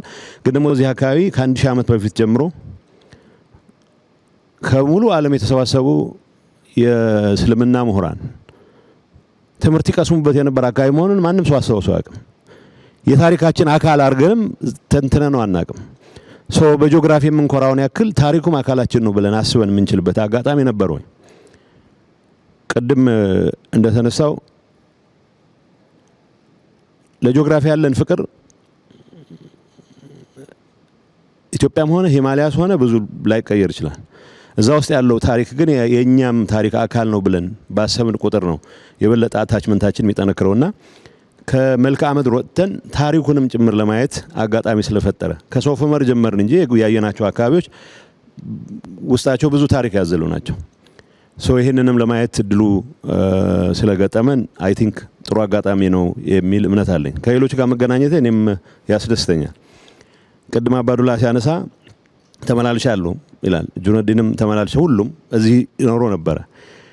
ለምንድን ነው መሰረተ ልማት ማስፋፋት ያልቻል ነው የሚለው ጥያቄ ተመልሰ ስታየው ምናልባት የእንቁላልና የጫጩት የዶሮ ፕሮብሌም ጉዳይ ነው። ሰላምን ልማት ነው የሚያመጣው ወይስ ልማት ነው ሰላምን የሚያመጣው? እርግጠኛ የሆነ መልስ መስጠት አትችልም። ቢያንስ ግን አንዱ ይደግፋል። አባዱላ እዚህ በምትመጣበት ሰዓት አብዛኛው የማረጋጋት ስራ መስራት ላይ ትኩረት አድርገህ ሊሆን ይችላል። ጁነዲን በሚመጣበት ሰዓት ስላይትሊ የተለየ ስራ ሰርቶ ሊሆን ይችላል። እንደዛው የሆነ ይሄንበት ሂደት ነው። ግን በተግባር እዚህ አካባቢ ያለውን ፖቴንሻል መጠቀም ያስቻለን እድል ለምን አላየንም ብለን ስናስብ ታሪክ አለው፣ ጂኦግራፊ አለው፣ ብዙ ሀብት አለው። ቢያንስ ወንዞች አሉት። ከዲቫስቴሽን ውጪ ለልማት ብሎ የማያውቁ ወንዞች አሉ። ራሱ ሶፍ ዑመር ዋሻን እንኳን ያየን እንደሆነ ወንዝ በሚሞላበት ሰዓት ዋሻ ውስጥ ሲገለጽ እንደሰማሁት ጠቅላይ ሚኒስትሩም ሲገልጽ እንደሰማሁት እዚህ አጋጣሚ ወንዝ በሚሞላበት ሰዓት የፈለከውን ብትሰራ ጠራርጎት ነው የሚሄደው። እንደዚህ አይነቱ ኢንፍራስትራክቸሮች እንኳን ለመስራት የማያስችል ተፈጥሮ እዳ የሚሆንበት ሁኔታ ወደ ሀብት እንዴት እንቀይረዋለን የሚለው ነገር መታሰብ መቻል አለበት። መሬቱ እያለ ህዝቡ እያለ ኢንፍራስትራክቸሩ በመታጣቱ ምክንያት ግን ኢንፍራስትራክቸሩን ለመስራት የሚያስችል ሀብትም እያለ ትኩረት አለማድረጋችን ምናልባት የመድኃኒት ውሳኔ የወሰን ያክል ነው መቆጠር መቻል ያለበት። በታሪክ በዛ ደረጃ ነው መረዳት መቻል ያለበት። እዚህ ያለውን ሀብት ተጠቅመን ህዝቡ የተረጋጋ ኑሮ እንዲኖር ብቻ ሳይሆን ከሴፍቲኔት ወጥቶ እጁ ውስጥ ባለው ሀብት ሌሎችንም ማገዝ የሚያስችለው ከምንም ነገር በላይ ግን ይሄን አካባቢ ሁሉም ነገር ባሟላ መልኩ ፉሊ ትራንስፎርም ማድረግ የሚያስችለው አቅም መፍጠር እንችላለን የሚል ነው። ፈለግንም አልፈለግንም ያለፉት ፌሊየሮች ምንድናቸው ብለን በደንብ ስቶክ ወስደን ምናልባት ብዙ እንትን ማለት ሳይጠበቅብን ፎከስድ ሆነን ያለው ሀብት ያለው ሪሶርስ ያለው የህዝቡ አኗኗር ሁኔታ ያለው የአየር ሁኔታ ብዙም ሳይበግረን ብዙ ለውጥ ማምጣት እንደምንችል የምናሳይበት አጋጣሚ ተፈጥሯል የሚል እምነት አለኝ።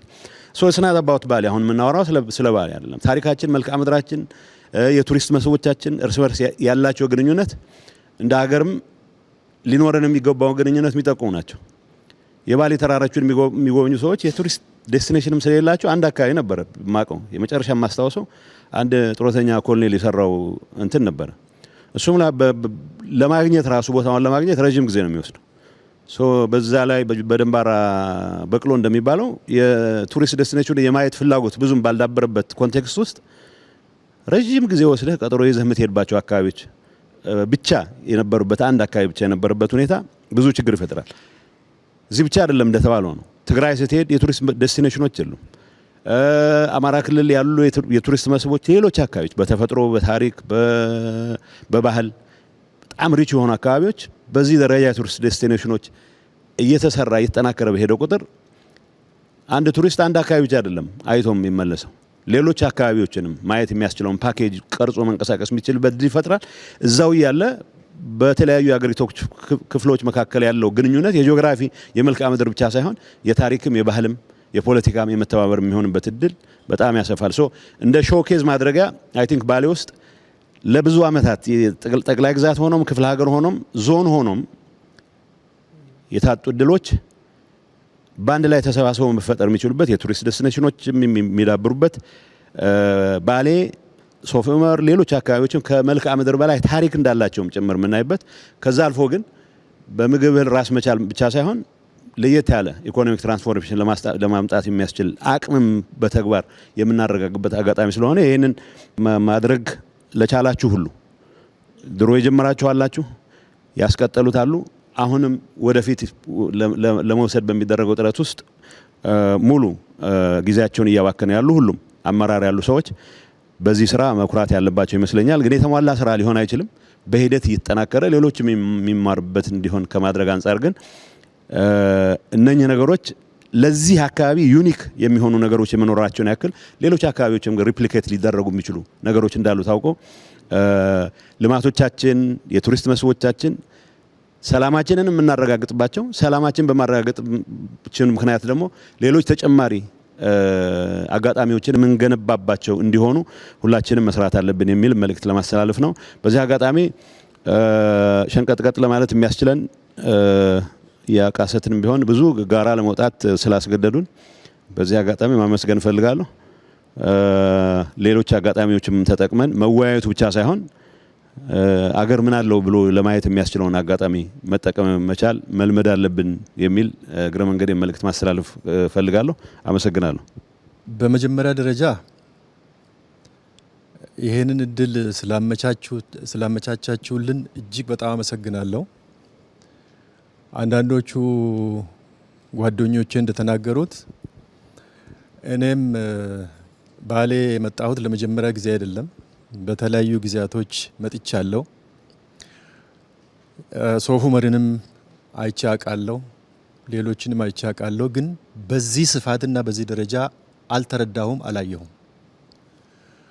እውነት ለመናገር ከልቤ ነው። በዚህ ደረጃ ስፋት ያለው በዚህ ደረጃ ትልቅ ሀብት አለ ብዬ ወስጄ አላውቅም። አንዱ ያየሁት ይሄን ነው። ይሄ ማለት በኢትዮጵያ ደረጃ ትልቅ ሀብት እንዳለ፣ ይህ ሀብት ሁሉ ትልቁ ሀብት አፈርና ውሃ ነው። በኢትዮጵያ ውስጥ ትልቅ ሀብት እንዳለ የሚያሳይ ነው፣ ማሳያ ነው ይሄ። ግን ይሄ ሁሉ ሀብት እያለ እግዚአብሔር እነዚህን ሁሉ መርቆ ሰጥቶ ለዘመናት ለማኝ ሆነናል፣ ድሃ ሆነናል። ድሃ ክብር የለውም። ይሄንን ስናይ እልህ ሊይዘን ይገባል። ለምን? በእውነት ለመናገር ይሄንን ሁሉ ይዞ ድሃ መሆን ያሳፍራል። ይሄ መነገር አለበት፣ በትክክል መነገር አለበት፣ ህዝቡም ማወቅ አለበት። ይሄ እንደተጠበቀ ሆኖ ግን አሁን የተጀመረው ስራ በድፍረት የሚወሰነው ውሳኔ በፍጥነት የሚያልቀው ስራ እና ትልቅ መስዋዕትነትን የሚጠይቅ ስራ ደግሞ ተጀምሯል። ክቡር ጠቅላይ ሚኒስትር ሁሌኛ በሰራነው ስራ አንኮራም፣ የተለየ ክብር እንዲሰማንም አይፈለግም። ግን የተሰራ ስራ መነገር አለበት፣ ሁላችንም ልንረካበት ይገባል። ይሄ ተስፋ ሰጥቶኛል። ይሄንን ሀብት ወደ ጥቅማችን ቀይረን ከድህነት እንወጣለን፣ የተከበረች ሀገርና ህዝብ እንሆናለን የሚል ተስፋ ሰጥቶኛል። ይሄንን የተጀመረውን ተስፋ በሙሉ ልብ በሙሉ አቅም ተግባራዊ እንዳናደርግ ግን እንቅፋት የሚሆኑ ነገሮች አሉ። ሁለት ናቸው ለኔ። አንድ የሰላም ችግር። ዛሬ ኢትዮጵያ ውስጥ በኔ እምነት ጥይት የሚተኮስበት ምክንያት አለ ብዬ አላምንም። ባሌ ለዚህ ትልቅ ምሳሌ ነው። ለምንድን ነው መሳሪያ የሚያነሳው ሰው? ሀሳቡን በነፃነት መግለጽ የማይችል ከሆነ፣ መጠየቅ የማይችል ከሆነ፣ ስለተናገረ የሚገደል ከሆነ መብቱን ለማክበር መሳሪያ ማንሳት አለበት። አንስተዋል ባሌ በዚህ ዘመን። ዛሬ እኔ እንደሚገባኝ እስከማውቀው ድረስ ባሌ ደግሞ ሰላምን መርጦ ሰላም ነው። ይሄ ዞን ትልቅ ምሳሌ ነው። በዚህ እኔ የኢትዮጵያ ህዝብም ፓርቲውም መንግስትም በከፍተኛ ደረጃ ማውገዝ ያለብን ይሄንን የጀመርነው እናስቀጥል ከተባለ የጥይት ተኩስ መቆም አለበት።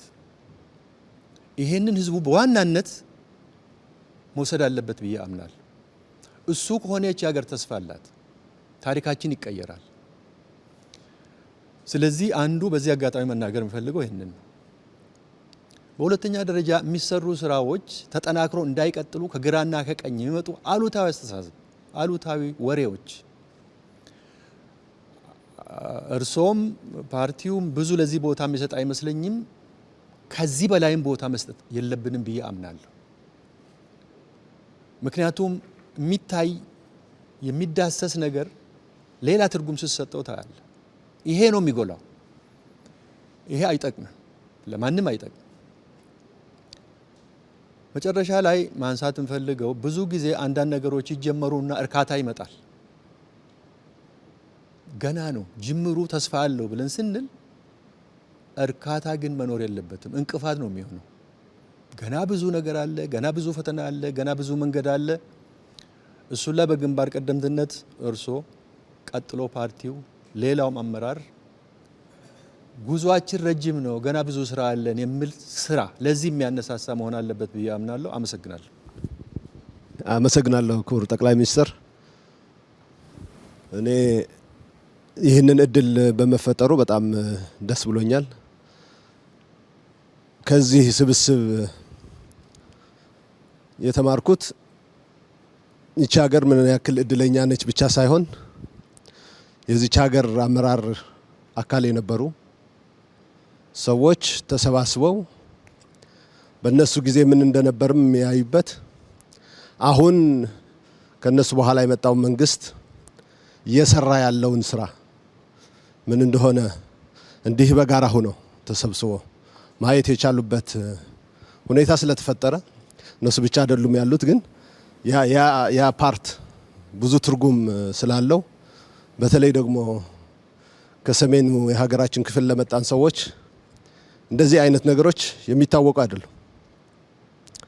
ቢያንስ ሲኒየር የነበረ ሰው ወይ መባረር አለበት ወይ መጥፋት አለበት ሌላው እንዲመጣ፣ እርስ በራሱም እንደዛ ተከባብሮ በጋራ ሆኖ እያከበረ ላለፈውም የጎደለውም እየሞላ ወደፊት መሄድ ሀገርን ወደ ማሻገር ይቻላል የሚል አስተሳሰብ ከዚህ ስብስብ መማር ያለበት ይመስለኛል።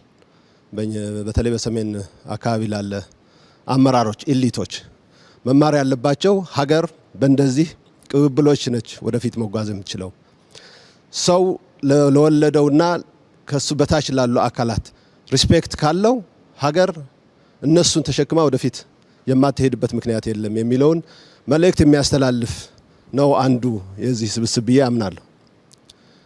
ሌላው በአጠቃላይ እድለኛ ነኝ መሰለኝ ከአንድ ቦታ ወደ አንድ ቦታ በስራ ኃላፊነት ስቀያየር ሀገሬን በጣም ኢንዴብዝ እንዳቅ የሚጠቅሙ ነገሮች ማህበረሰባችንን በትክክል እንድረዳ ያሉ ሀብቶችም እንዳውቅ የእይታ ዲፈረንሶች ቢኖሩም ቢያንስ እድሉ ከማህበረሰቡ ጋር እየተቀላቀልኩ እንዳይ የሚያደርጉ ነገሮች ስላየሁ ባሌ መጀመሪያ ጊዜ ስመጣ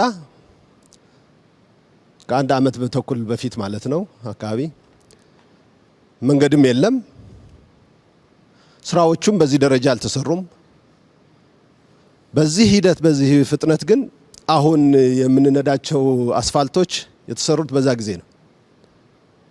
አሁን የምናየው ዋሻ የተቀየረው በዚህ ጊዜ ነው። አሁን ያረፍንበት መናፈሻ የተሰራው በዚህ ጊዜ ነው። በተራራው ላይ የተሰሩ ያሉ ማረፊያ ቦታዎች፣ መዝናኛ ቦታዎች እየተገነቡ ያሉት በዚህ ጊዜ ነው። የወልመል የጨልጨል የኢሪጌሽን መሰረተ ልማቶች ባለፉት 4 ዓመታት በክቡር ጠቅላይ ሚኒስትር የተጀመሩ እየተገነቡ ያሉ ናቸው። ከዛ በፊት ምንድነው የተሰራው? ታዲያ ምንድነው እያደረግን የነበርነው በዚህ አካባቢ የሚለው ነገር ማሰብ በጣም ኢምፖርታንት ይመስለኛል። ያ ሀብት እኮ ነበረ፣ ጫካው ነበረ፣ መሬቱ ነበረ፣ ውሃው ነበረ፣ ተራራው ነበረ፣ ዋሻው ነበረ። ግን እነዚህን አውቆና አስቦ ወደፊት የመውሰዱና የማየቱ ፓወር ክፍተት ነበረ ማለት ነው። ይህንን አይተን የዚህም አካል ሆነን ከሲኒየሮቻችንም ተምረን በአሁኑ ሊደርሺፕ ደግሞ በኮሚትመንት ያለችው ሀብት ያለችው ሀገር አንድ ነች። የነበረ ሀብት ይሄ ነው። ይሄ ሀብት ግን ወደ ትክክለኛው ቦታ እየፈሰሰ ሲሄድ ምን ያክል ኢትዮጵያን ወደፊት ሊወስድ እንደሚችል የተማርኩበት ያየሁበት ነውና እጅግ በጣም አመሰግናለሁ። በጣም አመሰግናለሁ ክቡር ጠቅላይ ሚኒስትር። እኔም ይሄንን እድል በማግኘቴ በጣም ደስተኛ ነኝ። እኔም እንግዲህ ባሌ የክልሉ ተወላጅ እንደመሆኔ መጠን ማቀው ኦልሞስት በስም ደረጃ ነው የሚለውን ማንሳት እችላለሁ። እንግዲህ ለምንድን ነው ዛሬ ይሄ ሆነው ትላንት ለምን ይሄ አልሆነም ለሚለው ትንሽ አጭር ማሳያ፣ ምናልባት እይታዎቻችን በጣም የተገደቡና ፍትህን ማዕከል ያደረጉ ናቸው ለማለት የሚያስቸግር ነው የሚሆነው።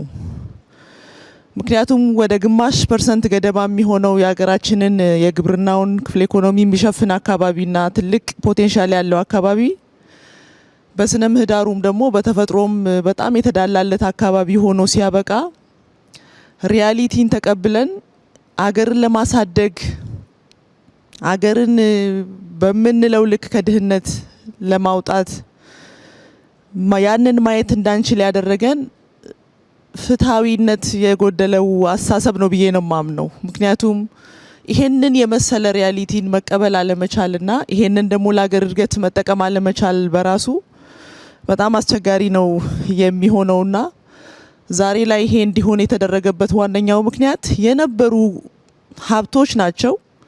ግን ደግሞ የሀሳብ መገለጥ በአዲስ የመመልከት የነበረውን ናሬሽን ቻሌንጅ ማድረግ ብቻ ሳይሆን ያለው ሪያሊቲ ተቀብሎ ለሀገር እድገት መስዋዕትነት ለመክፈል ዝግጁ መሆን የተገለጠ አይን የተገለጠ ሀሳብ ነው እንግዲህ እዚህ ቦታ ላይ ማየት የምንችለው። ካልሆነ በስተቀር ለዘመናት ሀገር ስትመሰረት ጀምሮ የነበረ ሀብትን ነው በተለየ እይታ ማየት የተቻለውና እኔ እዚህ ሊደርሺፕ አካል መሆን በራሱ በጣም እድለኝነት ነው የሚሰማኝና ሀገርንም እንድናቅ እየተደረገ ያለበት መንገድ ቀላል ነው ተብሎ የሚወሰድ አይደለም።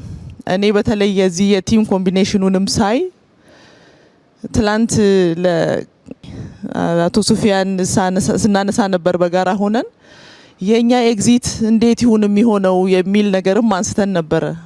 እንዳው ይሄ መታደልን ነው የሚጠይቀውና ምናልባትም የነበሩ ባህሎቻችንንም ጭምር መልሰን እንድናያቸውና ዛሬ ደግሞ በአመራር ያለን ሰዎች ለነገ ትውልድም ትምህርት እያስተላለፍን ያለን ነው የሚመስለኝና ሌላው ይቅርና የአንድ ክልል ቀድሞ የነበሩ አመራሮችን በዚህ ደረጃ ማገናኘት ብቻውን ሌላውንም ጨምሮ ማገናኘት ብቻውን ትልቅ ትምህርት የሚሰጥ ነው። እኔ በጣም እድለኛ ነኝ። የኛም ኤግዚት እንዲሁ እንደሚሆን ተስፋ አደርጋለሁ። ካለፈውም እየተማርን የቤት ስራ እየወሰድን ዛሬ ላይ ደግሞ የሚገባንን እየሰራን ለነገ ትውልድ ማድረግ የሚገባንን ማስተላለፍ የሚገባንን መልእክት መስራት፣ መተግበር፣ ፍትህን በተግባር ማረጋገጥ፣ ከንግግር በላይ ተግባራት ደግሞ ራሳቸው ከፍ አድርገው ራሳቸው ኮሙኒኬት ማድረግ እንዲችሉ ማድረግና ጥራትን፣ የአመለካከት ለውጥን በተግባር ማየት ትያለው። ሀሳብ በተግባር መቀየር እንደሚችል ደግሞ ከፍተኛ ክትትል፣ ቁጥጥር ያለምንም ድካም የሚደረግበት መንገድ እኔም በግሌ የመማርበት ሌላውም ትምህርት የሚወስድበት ይመስለኛል። ከልብ አመሰግናለሁ። አመሰግናለሁ ክቡር ጠቅላይ ሚኒስትር፣ ክብርት ቀዳማዊት እመቤት፣ ሁላችሁም አመራሮች እንደምን አደራችሁ በድጋሚ ማለት እፈልጋለሁ። በኔ በኩል መጀመሪያ የተሰማኝን ለማንሳት በአንድ በኩል ቁጭት፣ በሌላ መንገድ ተስፋ፣ ለምን ደሃ ሆንን መርጠን ወስነን ወይስ የሚል ጥያቄ ራሴን መላልሼ እንድጠይቅ አስገድዶኛል። ሁለተኛ በአጭር ጊዜ የተሰራው ስራ ልማታችን መልከ ብዙ ደርዘ ብዙ መሆኑን ሁሉንም አካባቢዎች ገጠሩን፣ ከተማውን ከጫፍ ጫፍ ለማካተት እየተደረገ ያለው ርብርብ ደግሞ ቀጥሎ የምትኖረው ኢትዮጵያ የልጆቻችን ኢትዮጵያ እኛም እድሜ ከሰጠን ልናያት የምንችላትና እያየናት ያለች ኢትዮጵያ ምን ያክል ተገቢውን ስፍራ እየያዘች እንደሆነ ማየት ይቻላልና ባሌ ላይ ያየነው ነገር እስካሁን እየተሰሩ ያሉ ስራዎችን ሌላኛውን መልክ ነው ያየነው ብዬ ነው የወሰድኩት። ከወሰድኩት ትምህርት አኳያ የመጀመሪያው ስራ ሀገርንና ሕዝብን አውቆ በጥበብ የመምራት ትምህርት ነው የወሰድኩት። በጂኦግራፊ ስንማር ስለዚህ አካባቢ መጥቻ አላቅም፣ እድሉ ገጥሞኛ አቅም ከሮቤ አልፌ አላውቅም። ነገር ግን ስለ ሶፍ ዑመር ዋሻ እና ስለ ባሌ ተራሮች የመጀመሪያ ደረጃ ትምህርት ስንማር አውቃለሁ ማለት ሰምቻለሁ። ነገር ግን ኢትዮጵያ ምን አላት፣ የት ቦታ ምን ሀብት አላት፣ ምን ቅርስ አላት ብሎ አውቆ አመራር ሰጥቶ በቅርብ ተከታትሎ ደግፎ በመምራት ደግሞ ኢትዮጵያ ያላትን ጸጋ ለማውጣት የሚያስችል የአመራር ጥበብ ተምር ያለው በስራ አጋጣሚ መካከለኛው ምስራቅ በሄድኩበት በጣም መታየት ያለበት ነገር ብለው ወስደውን ነበር። የኔ ካውንተር ፓርቲ የሆኑ ሚኒስትርና ገርሞኝ ነበር። እንደዚህ አይነት ተመሳሳይ ይዞታ ያለው ቦታ ነው ያየሁት። ገርሞኝ ነበር። ትናንትና ግን የሶፍ ዑመር ዋሻን የማየት እድል ሲገጥመኝ ለካ ያለንን ስላላወቅኩ እንጂ እኛም የላቀ የሚያስገርም የሚያስደምም ነገር አለን የሚል ሌሰን ወስጃለሁ። ጸጋን መሰረት አድርጎ አውቆ የመምራት ጥበብ በጣም ትልቁ ነው የሚመስለኝ። ሁለተኛው በተለያየ መንገድ ተነስቷል። የፖለቲካ ባህል ለውጥ ላይ የተሰራ ያለው ስራ ፎር ግራንትድ የሚወሰድ አይደለም ማለት ነው። የስራ ውጤት ነው። አዲሱን ትውልድ ነባሩን ትውልድ እኔ የሰለጠኑ የሚባሉ ሀገራት ጋር ትናንት ኮንቨርሴሽን ነበረን። ለሰለጠነው ዓለም ከኔ የተሻለ ኤክስፖዠር ያላቸው አመራሮች ጋር የማውራት እድል ነበረንና በሰለጠነው ዓለምም ጭምር እንደዚህ አይነት ልምድ በተሟላ መንገድ ብዙ የሚታይ አይደለም ተብሎ ነው ሲነሳ የነበረውና ያልነበረን የፖለቲካ ባህል ነው። እኔ ቢያንስ ተገምግሜበታለሁ። የወጣን አመራር ለምንድነው ቶሎ ቶሎ ስልክ ምትደውዩ ተብዬ ተገምግሜያለሁ። እዚህ ዊትነስ የሆኑ ጓደኞች ያሉ የግምገማው መድረኩ ላይ የፓስት ለመውቀስ አይደለም፣ ያለፍንበት ሂደት ነው። መማር ያስፈልጋል። እየገነባን ያለው ስርዓት፣ እየገነባን ያለው የፖለቲካ ባህል ዝም ብሎ አብሮ መንቀሳቀስ ዝም ብሎ የሚመጣ ነገር አይደለም ማለት ነው። እኛ ማንበር የምንፈልጋት ኢትዮጵያ የሀሳብ ልዩነት ያለው ሰው ቢኖር፣ የትውልድ ልዩነት ቢኖር ይሄን ሁሉ አብሮ መያዝ እና አብሮ መሄድ አብሮ መራመድ ያስችላል። አንዱ የአንዱን ዊዝደም መማር ይችላል። አዲሱ ትውልድ ከነባሩ ትውልድ የሚማረው አለ፣ ነባሩ ትውልድ ከአዲሱ ትውልድ የሚወስደው አለ ማለት ነው። አዲሱ ትውልድ እየሄደ ያለበትን ፔስ ጨምሮ እይታውን ጨምሮ ሊወሰድ የሚችል ትምህርት አለ። ይሄንን ትምህርት ወስጃለሁ በግሌ ማለት ነው። ፕሮባብሊ የነገዋ ኢትዮጵያ ደግሞ ከዛሬ በላይ እጅግ በጣም ቆንጆ ትሆናለች የሚልም እምነት አለኝና እነዚህን ሁለት ሌሰኖች እና ሁለት ስሜቶች ያስተናገደ ቆይታ ነው የነበረኝ። እጅግ አድርጌ አመሰግናለሁ። አመሰግናለሁ ክቡር ጠቅላይ ሚኒስትር።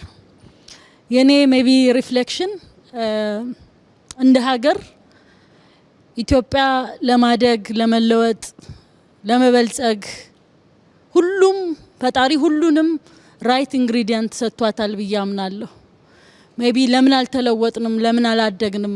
ምክንያቱም መለወጥ ማደግ የነበረብን ትላንት ነበር ዛሬ ሳይሆን ለምን አልተለወጥንም ለምን አላደግንም ብለን ካየን ሜቢ የአመራር ቪዥን እንዲሁም ቁርጠኝነት ውስንነት እንዲሁም ደግሞ የዜጎች አሁን ያለው ትውልድ ወይም ትላንት የነበረው ትውልድ እኔ ዋጋ ከፍዬ ለነገዎቹ ለልጆቻችን የተሻለ አገር አወርሳለሁ የሚል ትውልድ ሜቢ አለመኖሩ ይመስለኛል። ከዛ በተረፈ ግን ሁሉም ራይት ኢንግሪዲየንቶች ተሰጥተዋታል ኢትዮጵያ ብዬ አስባለሁ። ለዚህም ጥሩ ማሳያ ባሌ ነው። ባሌ ብዙ ጊዜ ባሌን ግለጪ ሲባል ባሌ መጥቶ መታየት ያለበት ነው፣ ለመግለጽ ከባድ ነው ላለው። ምክንያቱም ሁሉም ራይት ኢንግሪዲየንቶች ባሌ ውስጥ አሉ። ሁላችንም በዚህ ቆይታ እንዳየ ነው።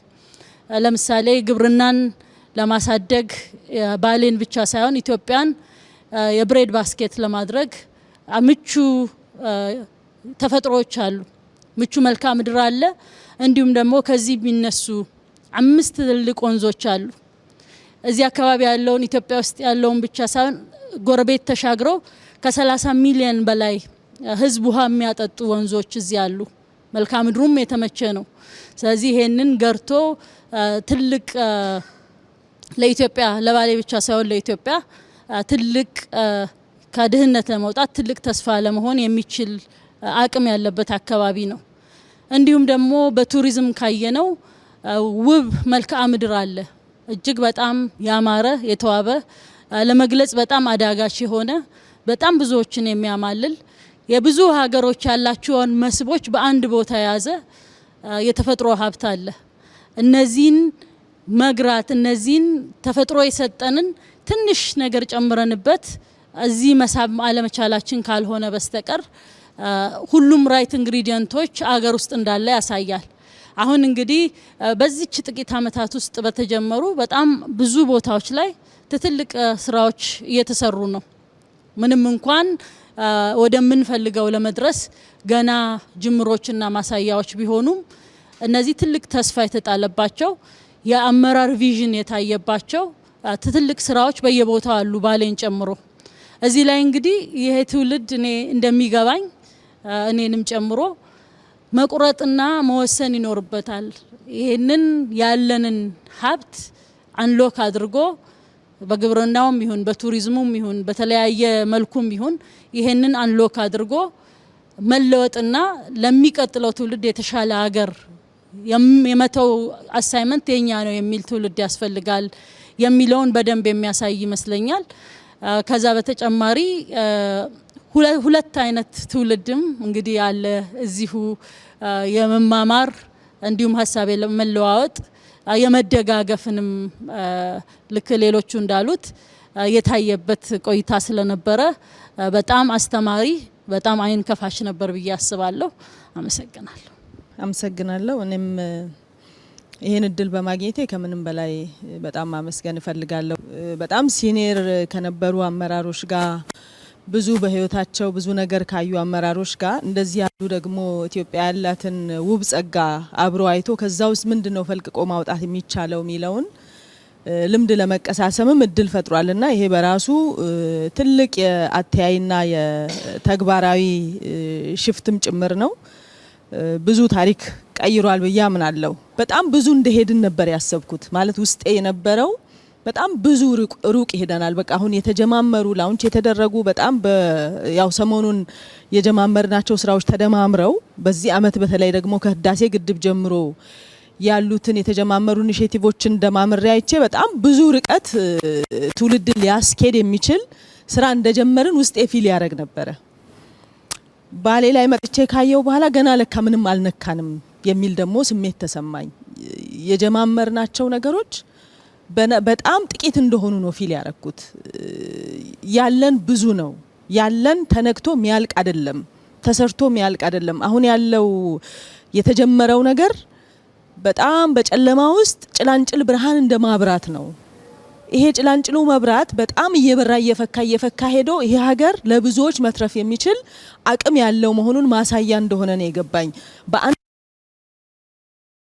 ጫፍ እስከ ሎላንዱ ድረስ ከትላልቆቹ ውሃዎች እስከ ትንንሾቹ የሚወርዱ ጅረቶች ድረስ ከእንስሳቱ ቫራይቲ ተቆጥሮ ማያልቅ አይነት ከታሪክም ተፈጥሮ ደግሞ ያልተጠቀምናቸው ነገሮችን ያለንን አፈርና ውሃ አገናኝተን ምርታማነትን ማሳደግ ወደምንችልበት ሁሉን በአንድ ላይ ማሳየት የሚችል አንድ ማዕድ ላይ መቅረብ የሚችል ነገር አየሁኝና ለካ ገና ብዙ የቤት ስራ አለብን የሚል ነው የሰጠኝ አሳይመንት። ብዙ በጣም ብዙ የቤት ስራ እኛም ከኛ ቀጥሎ ያለው ትውልድም ትልቅ የቤት ስራ አለብን።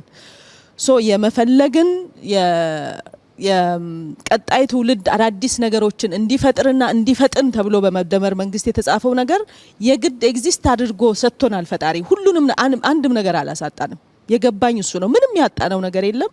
ከኛ ግን ያለውን የማወቅ ፍላጎት የፈለግነውን ደግሞ በአግባቡ አውቀነው ወደ ተግባር የመቀየር ወኔ፣ ይሄንን ወኔ ይዞ ደግሞ ያንን የሚመራ ኃይል ነው የሚፈልገው። ይሄን ካረግን ለምንድን ነው ምን ለምነው ክቡር ጠቅላይ ሚኒስትር ቅድም ያሉት እንዴት እኛ ለማኝ እንሆናለን? ይሄ ሁሉ በእጃችን ተሰጥቶን እያለ የሚለው በጣም ያሸማቅቃል። ገና ያልነካ ነው ብዙ ነገር አለ። በጣም ብዙ የቤት ስራ ነው የተሰማኝ። እንግዲህ ፈጣሪም ረድቶን ብዙ ነገር እንሰራለን ብዬ አምናለሁ። አመሰግናለሁ። አመሰግናለሁ። እንደ ባሌ አይነት ቦታ የመጣ ሰው ከመልስ ይልቅ ብዙ ጥያቄዎች ነው የሚያተርፈው። የመደመር መንግስት መጽሐፍ ሲጀምር የአባይ ልጅ ለምን ውሃ ጠማው ብሎ ነው የሚጀምረው እና ባሌም የሚመጣ ሰው ኢትዮጵያ ባሌን ያህል ሀገር ይዛ ለምን ተቸገረች የሚል ጥያቄ ነው ይመጣለት። ቅድም እንደተገለጸው የወንዞቹ ብዛት፣ የመልክዓ ምድሩ አይነት፣ ለግብርና ያለው ተስማሚነት፣ ለታሪክና ለቅርስ ለባህል ያለው ምቹነት ይህን ያህል ትልቅ ሀብት ያለበት ሀገር ለምንድን ነው የተቸገረው? እውነት ኢትዮጵያውያን አጥተን ነው የተቸገርነው ወይስ በቅንጦት ምክንያት ነው የተቸገርነው? የኛ ድህነት የጦት ነው የቅንጦት ነው? ያለማየት ነው ያለማግኘት ነው? ያለመፈለግ ነው ወይስ የመነፈግ ነው? ብዙ ጥያቄዎች ነው የሚመጡት ባሌ ውስጥ። እኔ በዚህ 3 ቀን በተዘዋወርኩበት ከመልሱ ይልቅ ጥያቄው ነው በየደቂቃው ሲያስቸግረኝ የነበረው። ለምንድን ነው እንደዚህ የሆን ነው? ስለ ሀብት ያለን እይታ ለምንድን ነው በዚህ መጠን ራሳችንን ድሃ አድርገን እንድንቆጥር ለምን ነው የተደረገው? ድሃው ማን ነው? የኛ አስተሳሰብ ነው ወይስ ኢትዮጵያ ናት ድሃ የሆነችው? ለምን ነው ማየት ያልቻል ነው? ለምን ነው እንዲህ አይነት እድሎችን በሚገባ ተጠቅመን አገራችንን ስሟንም ክብሯንም መቀየር ለምንድን ነው ያልቻል ነው? እና እኔ ባሌን ያህል ሀገር ይህን ያህል ሰፊ ሀብት ይህን ያህል ሰፊ ታሪክና ቅርስ ያለው ሀገር ተራበ ተቸገረ ሲባል ሲሰማ ለምንድን ነው እንደምንም ያልቆጠር ነው? ወይም ለምንድን ነው ተቀበለ ነው የኖር ነው እንዴ? ባሌን ያህል አገር እንደ ባሌ የሚመስሉ አካባቢዎች አሉን እኮ እነሱን ለውጠን ቀይረን መጠቀም እንችል ነበር ብለን ለምንድን ነው ያልተነሳ ነው? እና እኔ መልስ መስጠት አልችልም። አሁን ግን ባሌን ያየ ሰው ይቆጫል፣ ይበሳጫል፣ ይናደዳል፣ ራሱን ይወቅሳል። ቀጥሎ የሚመጣው ነገር ነው ትልቁ ነገር፣ ከዛ ይነሳል የሚለው እንጂ እዚህ የተቀመጥንበት ቦታ ብቻ በማየት ብዙ ነገር እዚች ሀገር ውስጥ እንዳለ ይነግረናል። በባሌ ተራሮች ውስጥ፣ በባሌ ሸለቆዎች ውስጥ፣ በባሌ ወንዞች ውስጥ የሚያልፍ ሰው ከመልስ ይልቅ ብዙ ጥያቄዎች ነው የሚፈጠሩበት እና ይሄ ትውልድ የሚቀየረው እነዚህን ጥያቄዎች መመለስ ሲጀምር ነው ብዬ ነው ማምነው። አመሰግናለሁ። በመጀመሪያ ለነበራችሁ ትጋት፣ ለሀሳቡም ለወኩም ስለመገኘታችሁም እኔም ማመስገን እፈልጋለሁ። በመገኘታችን ውስጥ የሚያልፍ በጣም በርካታ ነገር ስላለ መገናኘቱ በራሱ ጥሩ ነው እና ለዚያ ምስጋና ይገባችኋል። እኔም አመሰግናለሁ። የመጀመሪያ መጀመር የምፈልገው ሶፍ ዑመር ለመጀመሪያ ጊዜ ያየሁበትን ቀን ስሜት ነው። እነ ሽመልስ ጋር ነበር የመጣ ነው። አሳዩኝ ሶፍ ዑመርን። በጣም ተበሳጨው። የተጋነነ ብስጭት የነበረው በጣም ነው ያዘንኩት። ምክንያቱም ይሄን የሚያክል ሀብት እያለ መዘንጋቱ ለምን የሚል ቁጭት ፈጠረብኝ። የቁጭቱ መንስኤ ኬቡን ሙሉ አላየ ነው። ሙሉ ሄደን ብናየው እና አሁን የኢትዮጵያ መንግስት ሀብታም ነው ብለን እናስብና ይህንን ኬብ ልስራው ብሎ ሀብት መድቦ ቢጀምር በስንት አመት በስንት ቢሊዮን ዶላር ይሰራዋል? አሁን ማጽዳቱን እንተው እንስራ ብንል ስንት ህዳሴ ይወጣዋል? እዚህ የተሰራው ስራ ርዝመቱ፣ የአርኪቴክቸር ዴብዙ፣ የድንጋዩ ብዛት፣ በውስጡ ገና ያልገቡን ያላወቅናቸው ጉዳዮች ምን ያክል ሀብት ቢወጣባቸው ይህንን ነገር መድገም እንችላለን። አንዱ ሀሳብ እሱ ነበር። ሁለተኛ የኛ ከኋላ ጋር ያለን ጸብ በሳቢዎቻችን እንዳስቀመጥ ነው ወደፊት መራመድ እንዳንችል በእጅጉ ይዘውናል። አንድ ሰው ኋላውን ማየት ያለበት ለትምህርት ብቻ ነው። ከዚያ ያለፈው ንትርክና ትናንትና ውስጥ መኖር ዛሬን እንዳንሰራ ነገን አርቀን እንዳንመለከት ይጋርዳል። ሶፍ ዑመር ኬቭ ውስጥ ያገኘው ነገር በሆነ ዘመን የኢትዮጵያውያን ስልጣኔ ይመስለኛል። ለዚህ መነሻዬ አንደኛ ላሊበላ በሄድኩበት ወቅት የነገሩኝ ከላሊበላ እስከ አክሱም ውስጥ ለውስጥ የሚያስኬድ ኬቭ አለ ይላሉ። የተወሰነ ሞክረው ጨለማ ስለሆነ የአየር ችግር ስላለ ፈርተው ተዉ እንጂ የሞከሩ ሰዎች አሉ። ጻድቃን ደግሞ እንደነገረኝ ፋጺ አካባቢ ዋሻ አለ። እነሱም ትንሽ ሞክረው ትተውታል። ግን በጣም ርቀት ወዳለው ቦታ እንደሚወጣ እንደሚያገናኝ ወደ ፖርት ሰምተዋል። በሆነ ዘመን የኢትዮጵያውያን ዜጎች በየቦታው ዋሻ ፈልፍለው አንድን ጫፍ ከሌላ ማገናኘት ልምምድ የነበራቸው ይመስለኛል። የበለጠውን ተመራማሪዎች፣ ሳይንቲስቶች መፈተሽ ቢኖርባቸው ለምንድን ነው እኛ ስንመጣ እዚህ አካባቢ የሚታወቀው ዋሻ ይሄ አይደለም። ስንወጣ ሳያቸዋለሁ በሌላ ጫፍ ያለ ነው። እዚያ ውሃው አስቸግሮን ስንፈልግ ነው ያገኘነው። ይሄን እምብዛም አይታወቅም ይሄ ዋሻ። ቅድም ሶፍ ዑመርን አውቀዋለሁ ያለ ሰው ማንኛችሁም አታውቁትም። ይሄን ዋሻ የምታውቁት በዛኛው ጫፍ ያለውን ሲፈለግ ተገኘ። አሁንም ያልደረስንባቸው በጣም በርካታ ቦታዎች አሉ። የሚገርማችሁ አንደርግራውንድ አለ እዚህ ውስጥ ያልገባንበት ዘሴም ዋሻ አንደርግራውንድ አለ። ብዙ የማናቃቸው ጉዳዮች አሉ። ከታሪክ ጋር ጸብ አይኑረን የሚለው እሳቤ ሶፍ ዑመር ላይ ጀመርነው አይደለም። ከግጭት በፊት ታስታውሱ ከሆነ አክሱም የጣሊያን መንግስት ለምኜ ይዤ ነበር። የወደቀውንም እናነሳለን ያለውም እንዳይወድቅ እንከላከላለን ብለው ስራ ጀምረን ነበር። ላሊበላ የፈረንሳይ መንግስት ብቻ ሳይሆን ፕሬዝዳንት ማክሮን ይዤ ነበር። አይቶ ተደንቆ ገንዘብ መድቦ ሙያተኛ መድቦ ስራ ጀምረናል።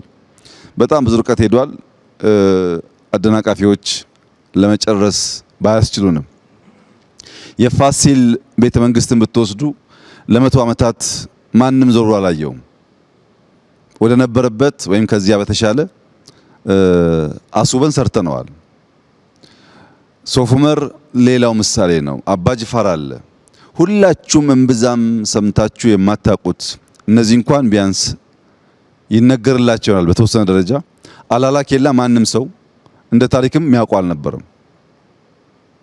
አላላ ኬላን የሞከርነው ነገር ታሪኮቻችን በየትኛውም ጫፍ ቢሆኑ የኛ ስለሆኑ መጥፋት የለባቸውም። ከትናንትና ጋር ያለን ጸብ መቆም አለበት።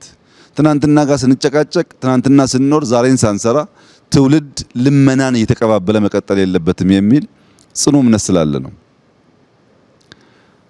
የእናንተን አመጣጥ በሚመለከት ይህንን ጋዘሪንግ በሚመለከት ግን ስለ ትውልድ ያለን እይታ በተደጋጋሚ ያልኩት በመጽሐፍቶችም የተገለጹ አሁንም ደግሜ የማነሳላችሁ ሀገር በአንድ ትውልድ አይሰራም። አንድ ትውልድ ጀምሮም አይጨርሰውም። በየትኛውም ዓለም ያለ ሀገር የሚሰራው በትውልድ ቅብብሎች ነው። ሀገር ብቻ ደግሞ አይደለም፣ ትውልድ ራሱም ሙሉ የራሱ ማንነት የለውም፣ የራሱ ስብዕና የለውም። ትውልዶች በሶስት ይከፈላሉ። 3E እንላቸዋለን። ኤግዚት የሚያደርጉ አሉ። ኤግዚት የሚያደርጉት ትናንት የተከሏቸው ችግኞች፣ የጣሏቸው አሻራዎች፣ ያስቀመጧቸው ብሎኬቶች ብቻ ሳይሆኑ እሳቤዎችም አሉ። እነዚህ እሳቤዎች ኤግዚስት በሚያደርገው አሁን ባለው ውስጥ የግማሽ ማንነቱ ኤግዚት ከሚያደርገው የተወሰደ ነው። የኔ ግማሽ ማንነት ከኔ ቀደም ከነበሩ ሰዎች የተወሰደ ነው። ከነሱ የሰማሁት ነገር በሰብኮንሽስ ማይንድ ይሰራል። ከነሱ ጋር ያየሁት ነገር በሳቢዎቼ ይሰራል፣ በጽሁፎቼ ይሰራል። ዝም ብዬ ትናንትናን ሙሉ በሙሉ ዘንግቼ ልፈጠር አልችልም።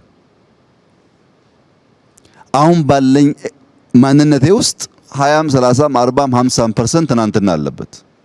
ሶስተኛው ኢመርጅ የሚያደርግ ነው። ይሄ ዛሬ ውይይት ጨምሮ ነገ የሚፈጠር ሰው ከኛ የሰማውን ከኛ ያየውን ሳይወስድ ማንነቱን ሊቀርጽ አይችልም። ሶስቱ ኤግዚት የሚያደርገው ኤግዚስት የሚያደርገውና ኢመርጅ የሚያደርገው ጄኔሬሽን ቢፈልጉም ባይፈልጉም ደም ብቻ ሳይሆን እሳቤ ይጋራሉ።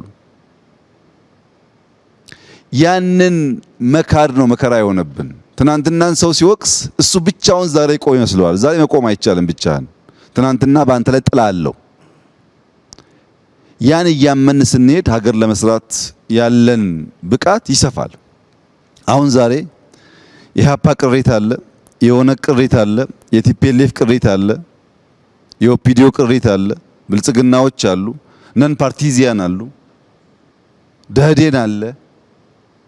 ይህ ቀላል ስብስብ አይደለም። እንደ ፓርቲ ስታዩት እንደዚህ መነጋገር መቻል፣ የቀሩትም ካሉ ጨምረን ለመነጋገር ምንድነው የሚያግደን ብሎ ማሰብ አስፈላጊ ነው። መነጋገር ይቻላል፣ መወያየት ይቻላል። እንዳንነጋገር የሚያደርጉን ነገርና እናንተም ባነሳችኋቸው እሳቤዎች ውስጥ ግምት እንዲገባ የምፈልገው ነገር ግን ማንኛውም ኢኖቬሽን፣ ማንኛውም ፈጠራ የፍልሚያ ውጤት ነው። ማንኛውም ፈጠራ ከፍልሚያ ውጭ እውን ሊሆን አይችልም። የዚያ ፍልሚያ መነሾ የነበረ ማንነት፣ የነበረ ህልውና እሱን ሊያከስምና በአዲስ ማንነት የሚገለጥ ነገር ሲፈጠር ሁለቱ መካከል ውጊያ አለ። ለምሳሌ በኖኪያና በአፕል መካከል ውጊያ አለ። ኖኪያ ዝም ብሎ እጁን ሰጥቶ ለአፕል አልለቀቀም፣ ተፋልሟል። 1-2 ዓመት የዛሬ 10 ምናምን ዓመት እዚህ ያሉ ሰዎች ትላልቅ ስልጣን የነበራቸው ኖኪያ 6100 ለመያዝ የነበራቸውን ፍትጊያ ወደ ኋላ ማሰብ ነው። ዛሬ ከነሱ ላንዱ ያቺን ኖኪያ ገዝቼ ብሰጥ አትሳደብ ነው እንጂ የሚቀበለኝ ሰው የለም። ያ ኤግዚስተንስ የለም። ያ የሞተው ግን አዲስ ኢኖቬሽን ሲፈጠር ስክሪን ተች ማድረግ ሲጀመር በነበረ ፍልሚያ የተወለደ ነው። ፖለቲካም፣ ኢኮኖሚም፣ ሶሻል ኮንስትራክሽንም በእነዚህ ፍልሚያ ውስጥ ያልፋሉ። ይሄን ናቹራል ነገር መቀበል ሰዎች ይቸገራሉ። ብትፈልጉም ባትፈልጉም ሲኒየር አመራሮች እዚህ ያላችሁ፣ ውጭም ያሉ እናንተን የሚመስሉ ሰዎች ኤግዚት ማድረግ አይቀሬ መሆኑን አምኖ መቀበል ያስፈልጋል። ሁሌ አለሁ ማለት አይሰራም። ነበርክ ትሄዳለህ። ኢመርጅ የምታደርጉ ደግሞ አሁን ደግሞ ኤግዚስት የምታደርጉ ደግሞ ሰዎች፣ ስልጣን ላላችሁ ሰዎች ብትፈልጉም ባትፈልጉም እድለኛ ከሆናችሁ ብቻ ነው የዚህን ኤግዚት የሚያደርግ ሰው ቻንስ የምታገኙት። ብዙዎች አላገኙም። ግማሹ ሞቷል፣ ግማሹ ጠፍቷል። እድለኛ ብቻ ነው ኖሮ የራሱን ስራም የልጆቹን ስራ ማየት የሚችለው። ኢመርጅ የምታደርጉም ደግሞ ይሄንን ፕሮሰስ ኢምብሬስ ከማድረግ ውጪ፣ በዚህ መንገድ ከመሄድ ውጪ ሀገር ሰራለሁ ብሎ ማሰብ አይቻልም። ብዙዎች እናስባለን ይላሉ። ማሰብ መልካም ነገር ነው። ባሰቡት መንገድ መጓዝ ካልተቻለ ግን ልማትና ብልጽግና አይመጣም። ማንም ሰው መጥቶ ባሌ ያምራል ስላለ ባሌ አይቀየርም። ባሌ ያምራል ካለ በኋላ ያን እሳቤውን መጓዝ አለበት፣ መድከም አለበት። አይታችኋል ትናንትና የነበረንን ጉዞ። ኤቭሪዴይ እንደዛ መደከም አለበት። ከድካም ከልፋት ከላብ ውጪ ፍሬ ሊታይ አይችልም። ያሰብነውን መጓዝ ስንጀምር ውጤት እናያለን። ኢትዮጵያ ውስጥ ሰላም የለም፣ ሰላም መቅደም አለበት፣ መሰራት አለበት የሚል በተለያየ መንገድ ኮንሰርን ተነስቷል። ትክክል ነው። ሰላም ለልማት መሰረት ነው፣ ያስፈልጋል። ግን በግልጽ መናገር የምፈልገው ነገር ዛሬ የኛ ምርጫ ምን እንደሆነ እዚህ ያላችሁ ሰዎች መገንዘብ አለባችሁ። ምርጫችን ምን እንደሆነ ካልገባችሁ መንገዳችን ለየቅል ነው የሚሆነው። ሁለት አርሶ አደሮች ነበሩ። አንደኛውም አርሶ አደር ሌላኛውም አርሶ አደር ፈጣሪ ሆይ እባክህን ዝናብ አዝንብ እያሉ ይለምናሉ። ሁለቱም ለእርሻቸው ዝናብ አስፈላጊ ስለነበረ፣ ነገር ግን አንደኛው እየለመነ ምናልባት ፈጣሪ ጸሎቴን ሰምቶ ያዘነበው እንደሆነ ብሎ ቦይ ይቀዳል፣ እየቆፈረ ይለምናል። አንደኛው ጧት ተነስቶ ይለምናል፣ ማታ ይለምናል፣ አይቆፍርም፣ ቦይ አላዘጋጀም። ከሆነ ጊዜ በኋላ ኃይለኛ ዝናብ መጣ። ያ እየለመነ ይጠብቅ የነበረው መልስ አገኘ። ያ እየለመነ ይቆፍር የነበረው መልስ አገኘ። መልሱ ምንድነው? የመጀመሪያው አርሶ አደር ማሳውን በሙሉ ያ ኃይለኛ ዝናብ አጣጥቦ ወሰደበት። ለጸሎት ምላሽ አግኝቷል፣ ስላልተዘጋጀ ግን ተበልቷል። ይሄኛው ሁለተኛው እየጸለየ የቆፈረው ዝናቡ ሲመጣ የሚያስፈልገውን አስቀርቶ የማያስፈልገውን አደጋ ሊያስከትል የሚችለው ኃይል ደግሞ በዚያ ቦይ ውስጥ አለፈ፣ ሰርቫይቭ አደረገ። የኛ ምርጫ እንደሱ ነው። ሰላም እንዲመጣ እንለምናለን፣ ሰላም እንዲመጣ እንሰራለን። ሰላም እስኪመጣ ግን አንቀመጥም፣ እናለማለን። ምርጫችን እንደሱ ነው። ብዙዎች ሰላም እያሉ ኢትዮጵያ ውስጥ ባለፉት 100 ዓመታት ሰላም አልነበረም። አሁን ፌስቡክ እና ዩቲዩብ ስላለ በየቀኑ ስለምንሰማው ነው እንጂ የበዛው ሰላም አልነበረም። የአፄ ቴዎድሮስ ታሪክ ዘመቻ ነው።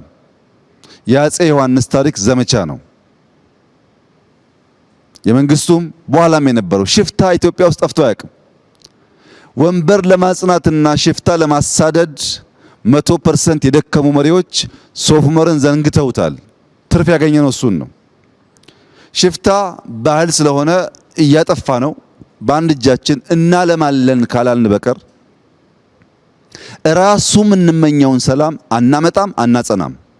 ሰላም ከልማት ውጭ አይጸናም።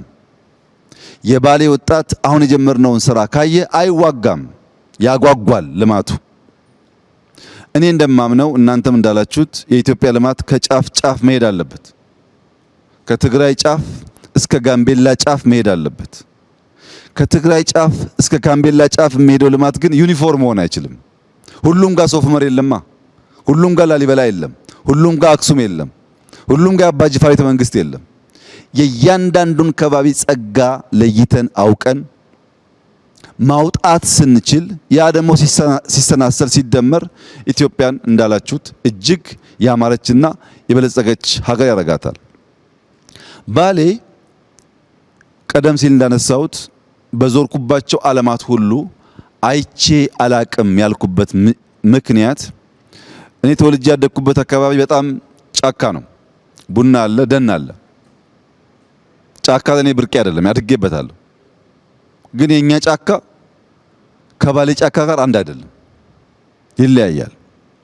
ባሌ ውስጥ በሺህ ሄክታር በሄሊኮፕተር ሄዳችሁ የማትጨርሱት አስደማሚ እርሻ አለ።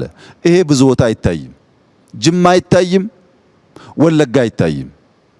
እርሻዎች አሉ፣ ግን በሄሊኮፕተር ለረጅም ሰዓት ተጉዘህ የምታየው ወጥ እርሻ አይታይም። በምግብ ራስ ለመቻል የሚያስችል ብቃት አለ ማለት ነው።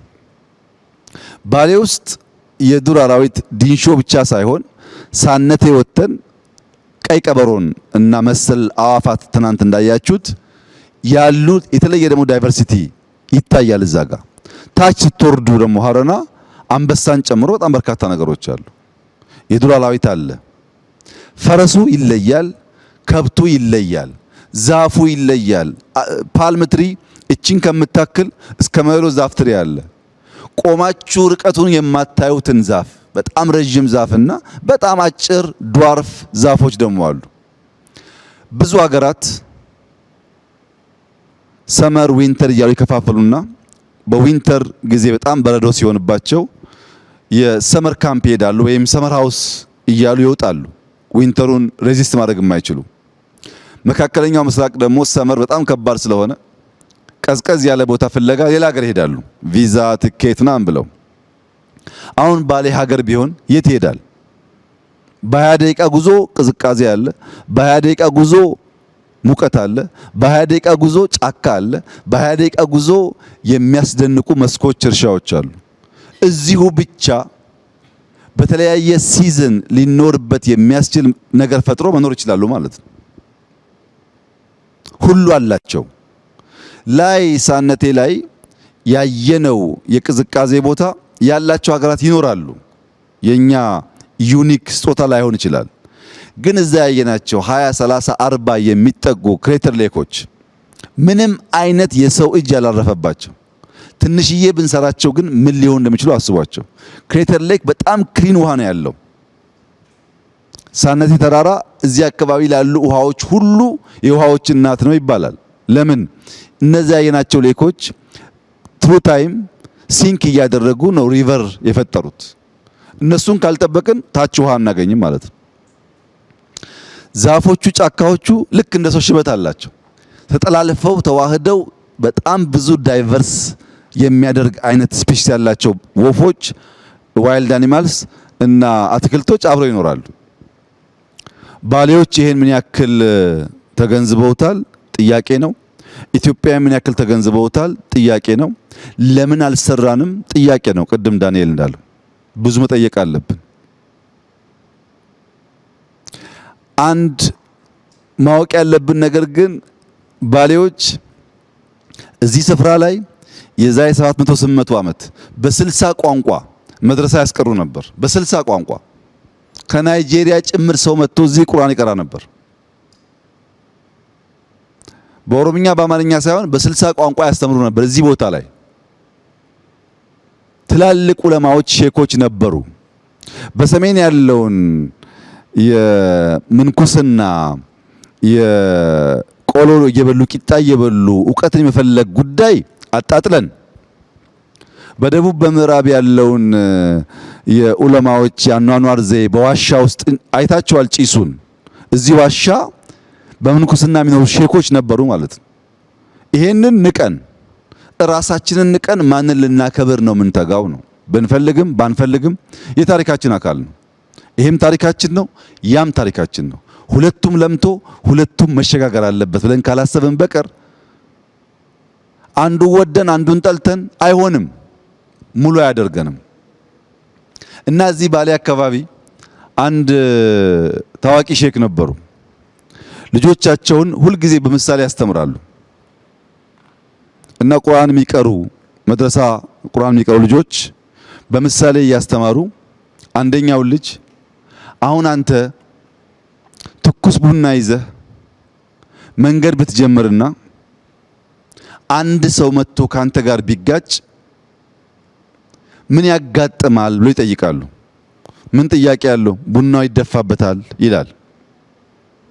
ያ ቡና ለምን ተደፋበት ብለው ሲጠይቁ ተማሪዎች ይለያያል ሀሳባቸው። ሰውየው የውር ድንብር ነው፣ እያየ ስለማይጓዝ ነው። ትኩስ ነገር ይዤ ሳበቃ መጥቶ ተጋጨኝ፣ ቢያይ ኖሮ አንጋጭም። በጣም በርካታ መላምቶች ይናገራሉ። ሼኩ ግን አይደለም፣ ተሳስታችኋል። አንተ ያስከው ቡና ነው፣ ሲጋጭ ትኩስ ቡና ፈሰሰበት። የያዝከው ጤፍ ቢሆን፣ የያዝከው ዱቄት ቢሆን፣ የያዝከው ቡና ያልተፈጨ ብቻ ቢሆን፣ የያዝከው ወርቅ ደግሞ ቢሆን ወርቅ ይደፋበታል። ችግሩ አንተ የያዝከው ነገር ጋር ነው ያለው። እዚህ የመጣን አመራሮች ለባሌ ሕዝብ ምንድነው ይዘን የመጣ ነው? አንዳንዱ ቁጭት፣ አንዳንዱ ተስፋ ሊሆን ይችላል። ለባሌ አይን መገለጥ ወርቅ የሆነ ሐሳብ ይዘን ከመጣን ያን ሐሳብ ደፍተን እንሄዳለን። ቁጭት ብቻ ይዘን ከመጣን እኛም ተንገብግበን እነሱን እንዲቆጩ አድርገን እንመለሳለን። ተስፋ ደግሞ ካመጣን እንደዚሁ ነው። ሰው የያዘውን ነው የሚደፋው፣ የያዘውን ነው የሚሰጠው። መስጠት ያለብን ነገር ለትውልድ ሀገር እንዳለው ሊሰራ እንደሚችል ሊሰራ እንደሚችል ካስተማር ነው እሱን ደግሞ ወስዶ የተለወጠ ነገር ሊያመጣ ይችላል። በኔ ሂሳብ ዛሬ እኔና እናንተ ችግኝ ተክለናል። ችግኝ ውስጥ ተስፋ አለ። ይሄ ችግኝ ከኛ በኋላ ይመጣው ይኮተኩተዋል፣ ከዚያ በኋላ ይመጣው ያጠጣዋል፣ የሆነ ትውልድ ደግሞ ያርፍበታል። ለኛ ጥላ አይሆንም።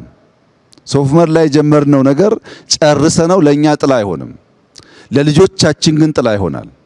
ተስፋን ነው የምንዘራው፣ ሐሳብ ነው የምንዘራው። ይሄን ሐሳብ ገዝቶ የተጋ የደከመ ሰው ደግሞ የተዋበ ነገር ለራሱም ለአፍሪካም ይፈጥራል ብዬ ተስፋ አደርጋለሁ። እዚህ የሰሩ ሰዎች፣ ወጣቶች፣ ኢንጂነሮች እዚህ ያለው ቦታ የትም ዓለም ዩኒቨርሲቲ ብልካቸው ማንም ዩኒቨርሲቲ ሊያስተምራቸው አይችልም። እንዴት ቆመ ይሄ ነገር፣ እንዴት ፒላር ሆነ፣ ያኛው ብራንች እንዴት ተፈጠረ? ሰው በህይወት ዘመኑ ተመራምሮ አይጨርሰውም። ይሄን የተማረ ሰው እዚህ የሰራ ሰው ቅድም እንዳልኩት ላሊበላ ብንወስደው፣ ፋጺ ብንወስደው፣ የትም ብንወስደው እዚህ ባገኘው ልምድ ያን እያሰፋ እያሳደገ ሊሄድ ይችላል። እኔ ይሄን ቦታ ማየው እንደ ትምህርት ቤት ነው። ይሄን ቦታ ማየው ገና እንዳልነካ ነው ነገር ነው። ማዕድኑ እንዳልኩት ከዩራኒየም ጀምሮ ባይዞ ነዳጅም አለ። የነዳጅ ምልክቶችም አግኝተናል። ባሌ ውስጥ በጣም በርካታ ማዕድኖች አሉ። ብዙ ኤክስፕሎር ባደረግን ቁጥር በህይወት ዘመናችን በሙሉ የምንማረው ጉዳይ ነው ያለው። ችግሩ እኛ ወደ ኋላ መለስ ብለን ለማየት ዝግጁ አይደለንም። የምንመኘው የሚጣፍጠው ማር ተቆርጦ የተዘጋጀው ማር ብቻ ነው። ማሩ ያለፈበትን መንገድ የሚፈልግ ኢትዮጵያዊ መፈጠር አለበት። አንድ ጣፋጭ ማር ለመብላት 3 አክተሮች ኢኳሊ ተናበው ካልሰሩ አይመጣም። አይታችሁ ከሆነ አንዳንዴ የሚመር ማር እንቀምሳለን። የሚመር ማርና የሚጣፍጥ ማር መካከል ያለው ዲፍረንስ አንደኛው የንቦች ትጋት ነው።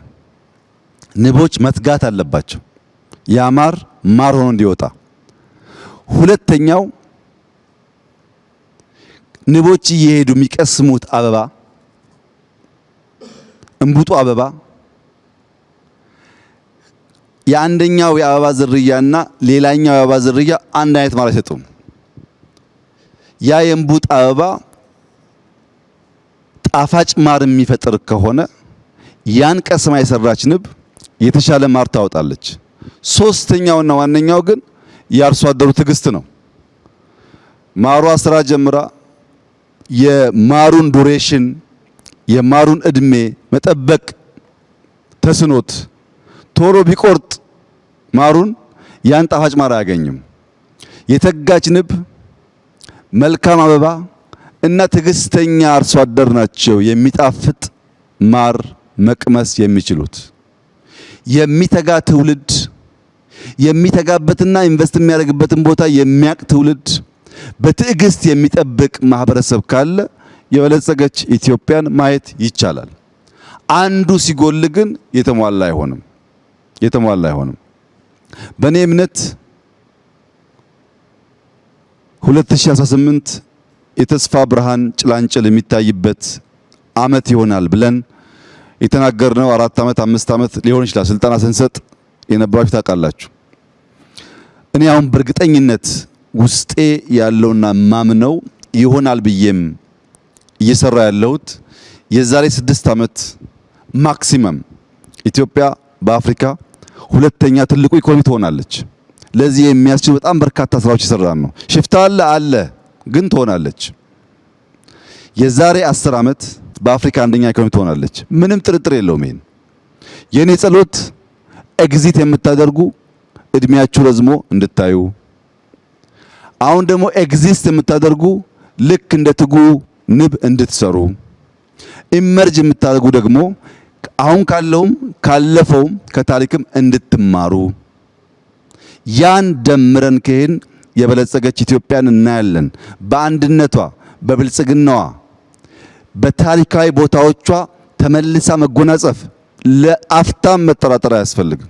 ይሄ ለኢትዮጵያ የተከፈተ አዲስ ዘመን ስለሆነ ምንም ያቆመው ነገር የለም። ያ ነው የፈጠረው። ይሄንን ከኛ የሚያስፈልገው መንቃት ነው።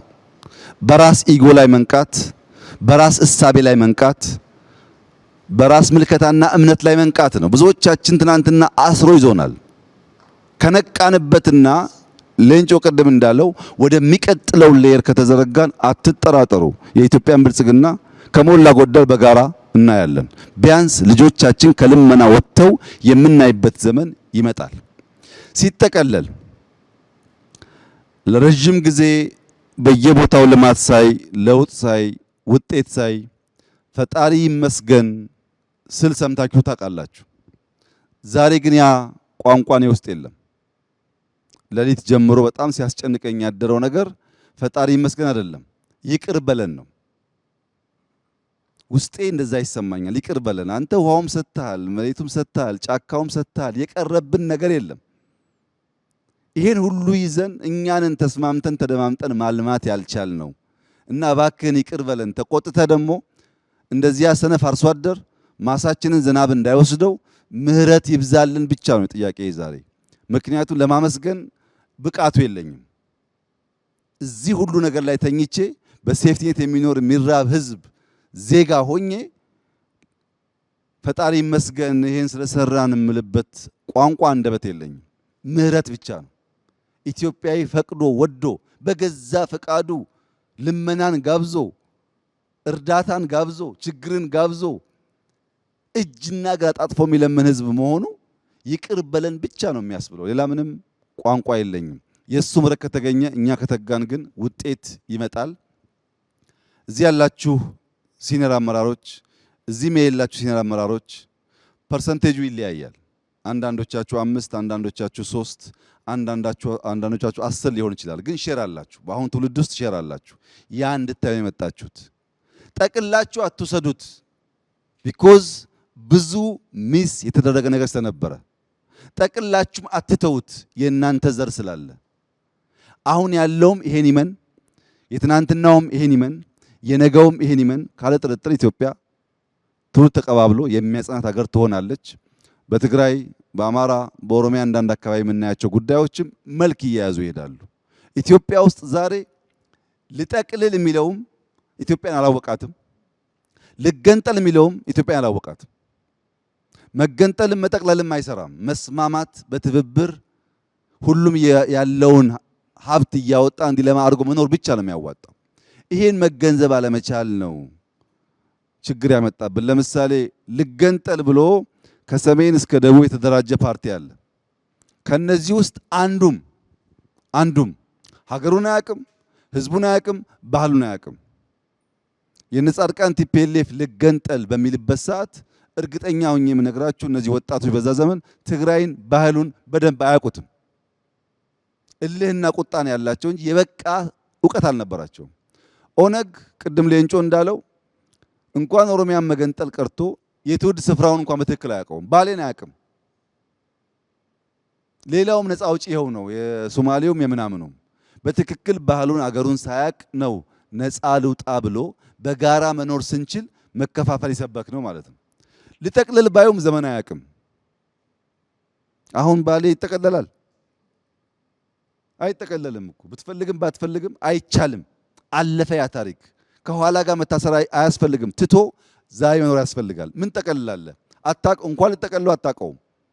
ይህን ሰፊ ምድር፣ ይህን ሰፊ ህዝብ፣ ይህን ሰፊ ባህል ሰብስበህ አንድ ማድረግ አትችልም። ያለው ምርጫ ተከባብሮ ተደማምጦ ተጋግዞ ተካፍሎ በጋራ መኖር እንደሆነ ማመን ነው። ያ ሲሆን ሰላማችን፣ ልማታችን ይመጣል። የእናንተ ኮንሰርን ይገባኛል፣ የኔም ኮንሰርን ነው። እኔ ግን እንደዚያ ሰነፍ ገበሬ ቁጭ ብዬ እባክህን ዝናብ አዝንብ ከሚሉት ጎራ አይደለሁም። ዝናብ አዝንብ እያልኩ ቦይ እየቆፈርኩ የምጠብቀው በዚያ መንገድ ነው የኢትዮጵያ ችግር ተጠቅሎ ይጠፋል ብዬ የማምነው። ትንሽ 50 አካባቢ ደረሳችሁም እንድትቆዩ ጸሎቴ ነው። ያኔ ስንገናኝ በአፍሪካ አንደኛ ኢኮኖሚ የበለጸገች የማትቸገር የምትረዳ ኢትዮጵያን በጋራ እንደዚሁ ደግሞ እንወያያለን ብዬ ተስፋ አደርጋለሁ። እጅግ አድርጌ አመሰግናለሁ። በጣም ደስ ብሎኛል። ይሄ ባህል ይቀጥል፣ ይደግ፣ ይመንደግ ብቻ ነው ማለት የምፈልገው። በሌላ ጊዜ ደግሞ ስንገናኝ እንደዚሁ እንወያያለን። ስለነበረን ቆይታ እጅግ አድርጌ አመሰግናለሁ።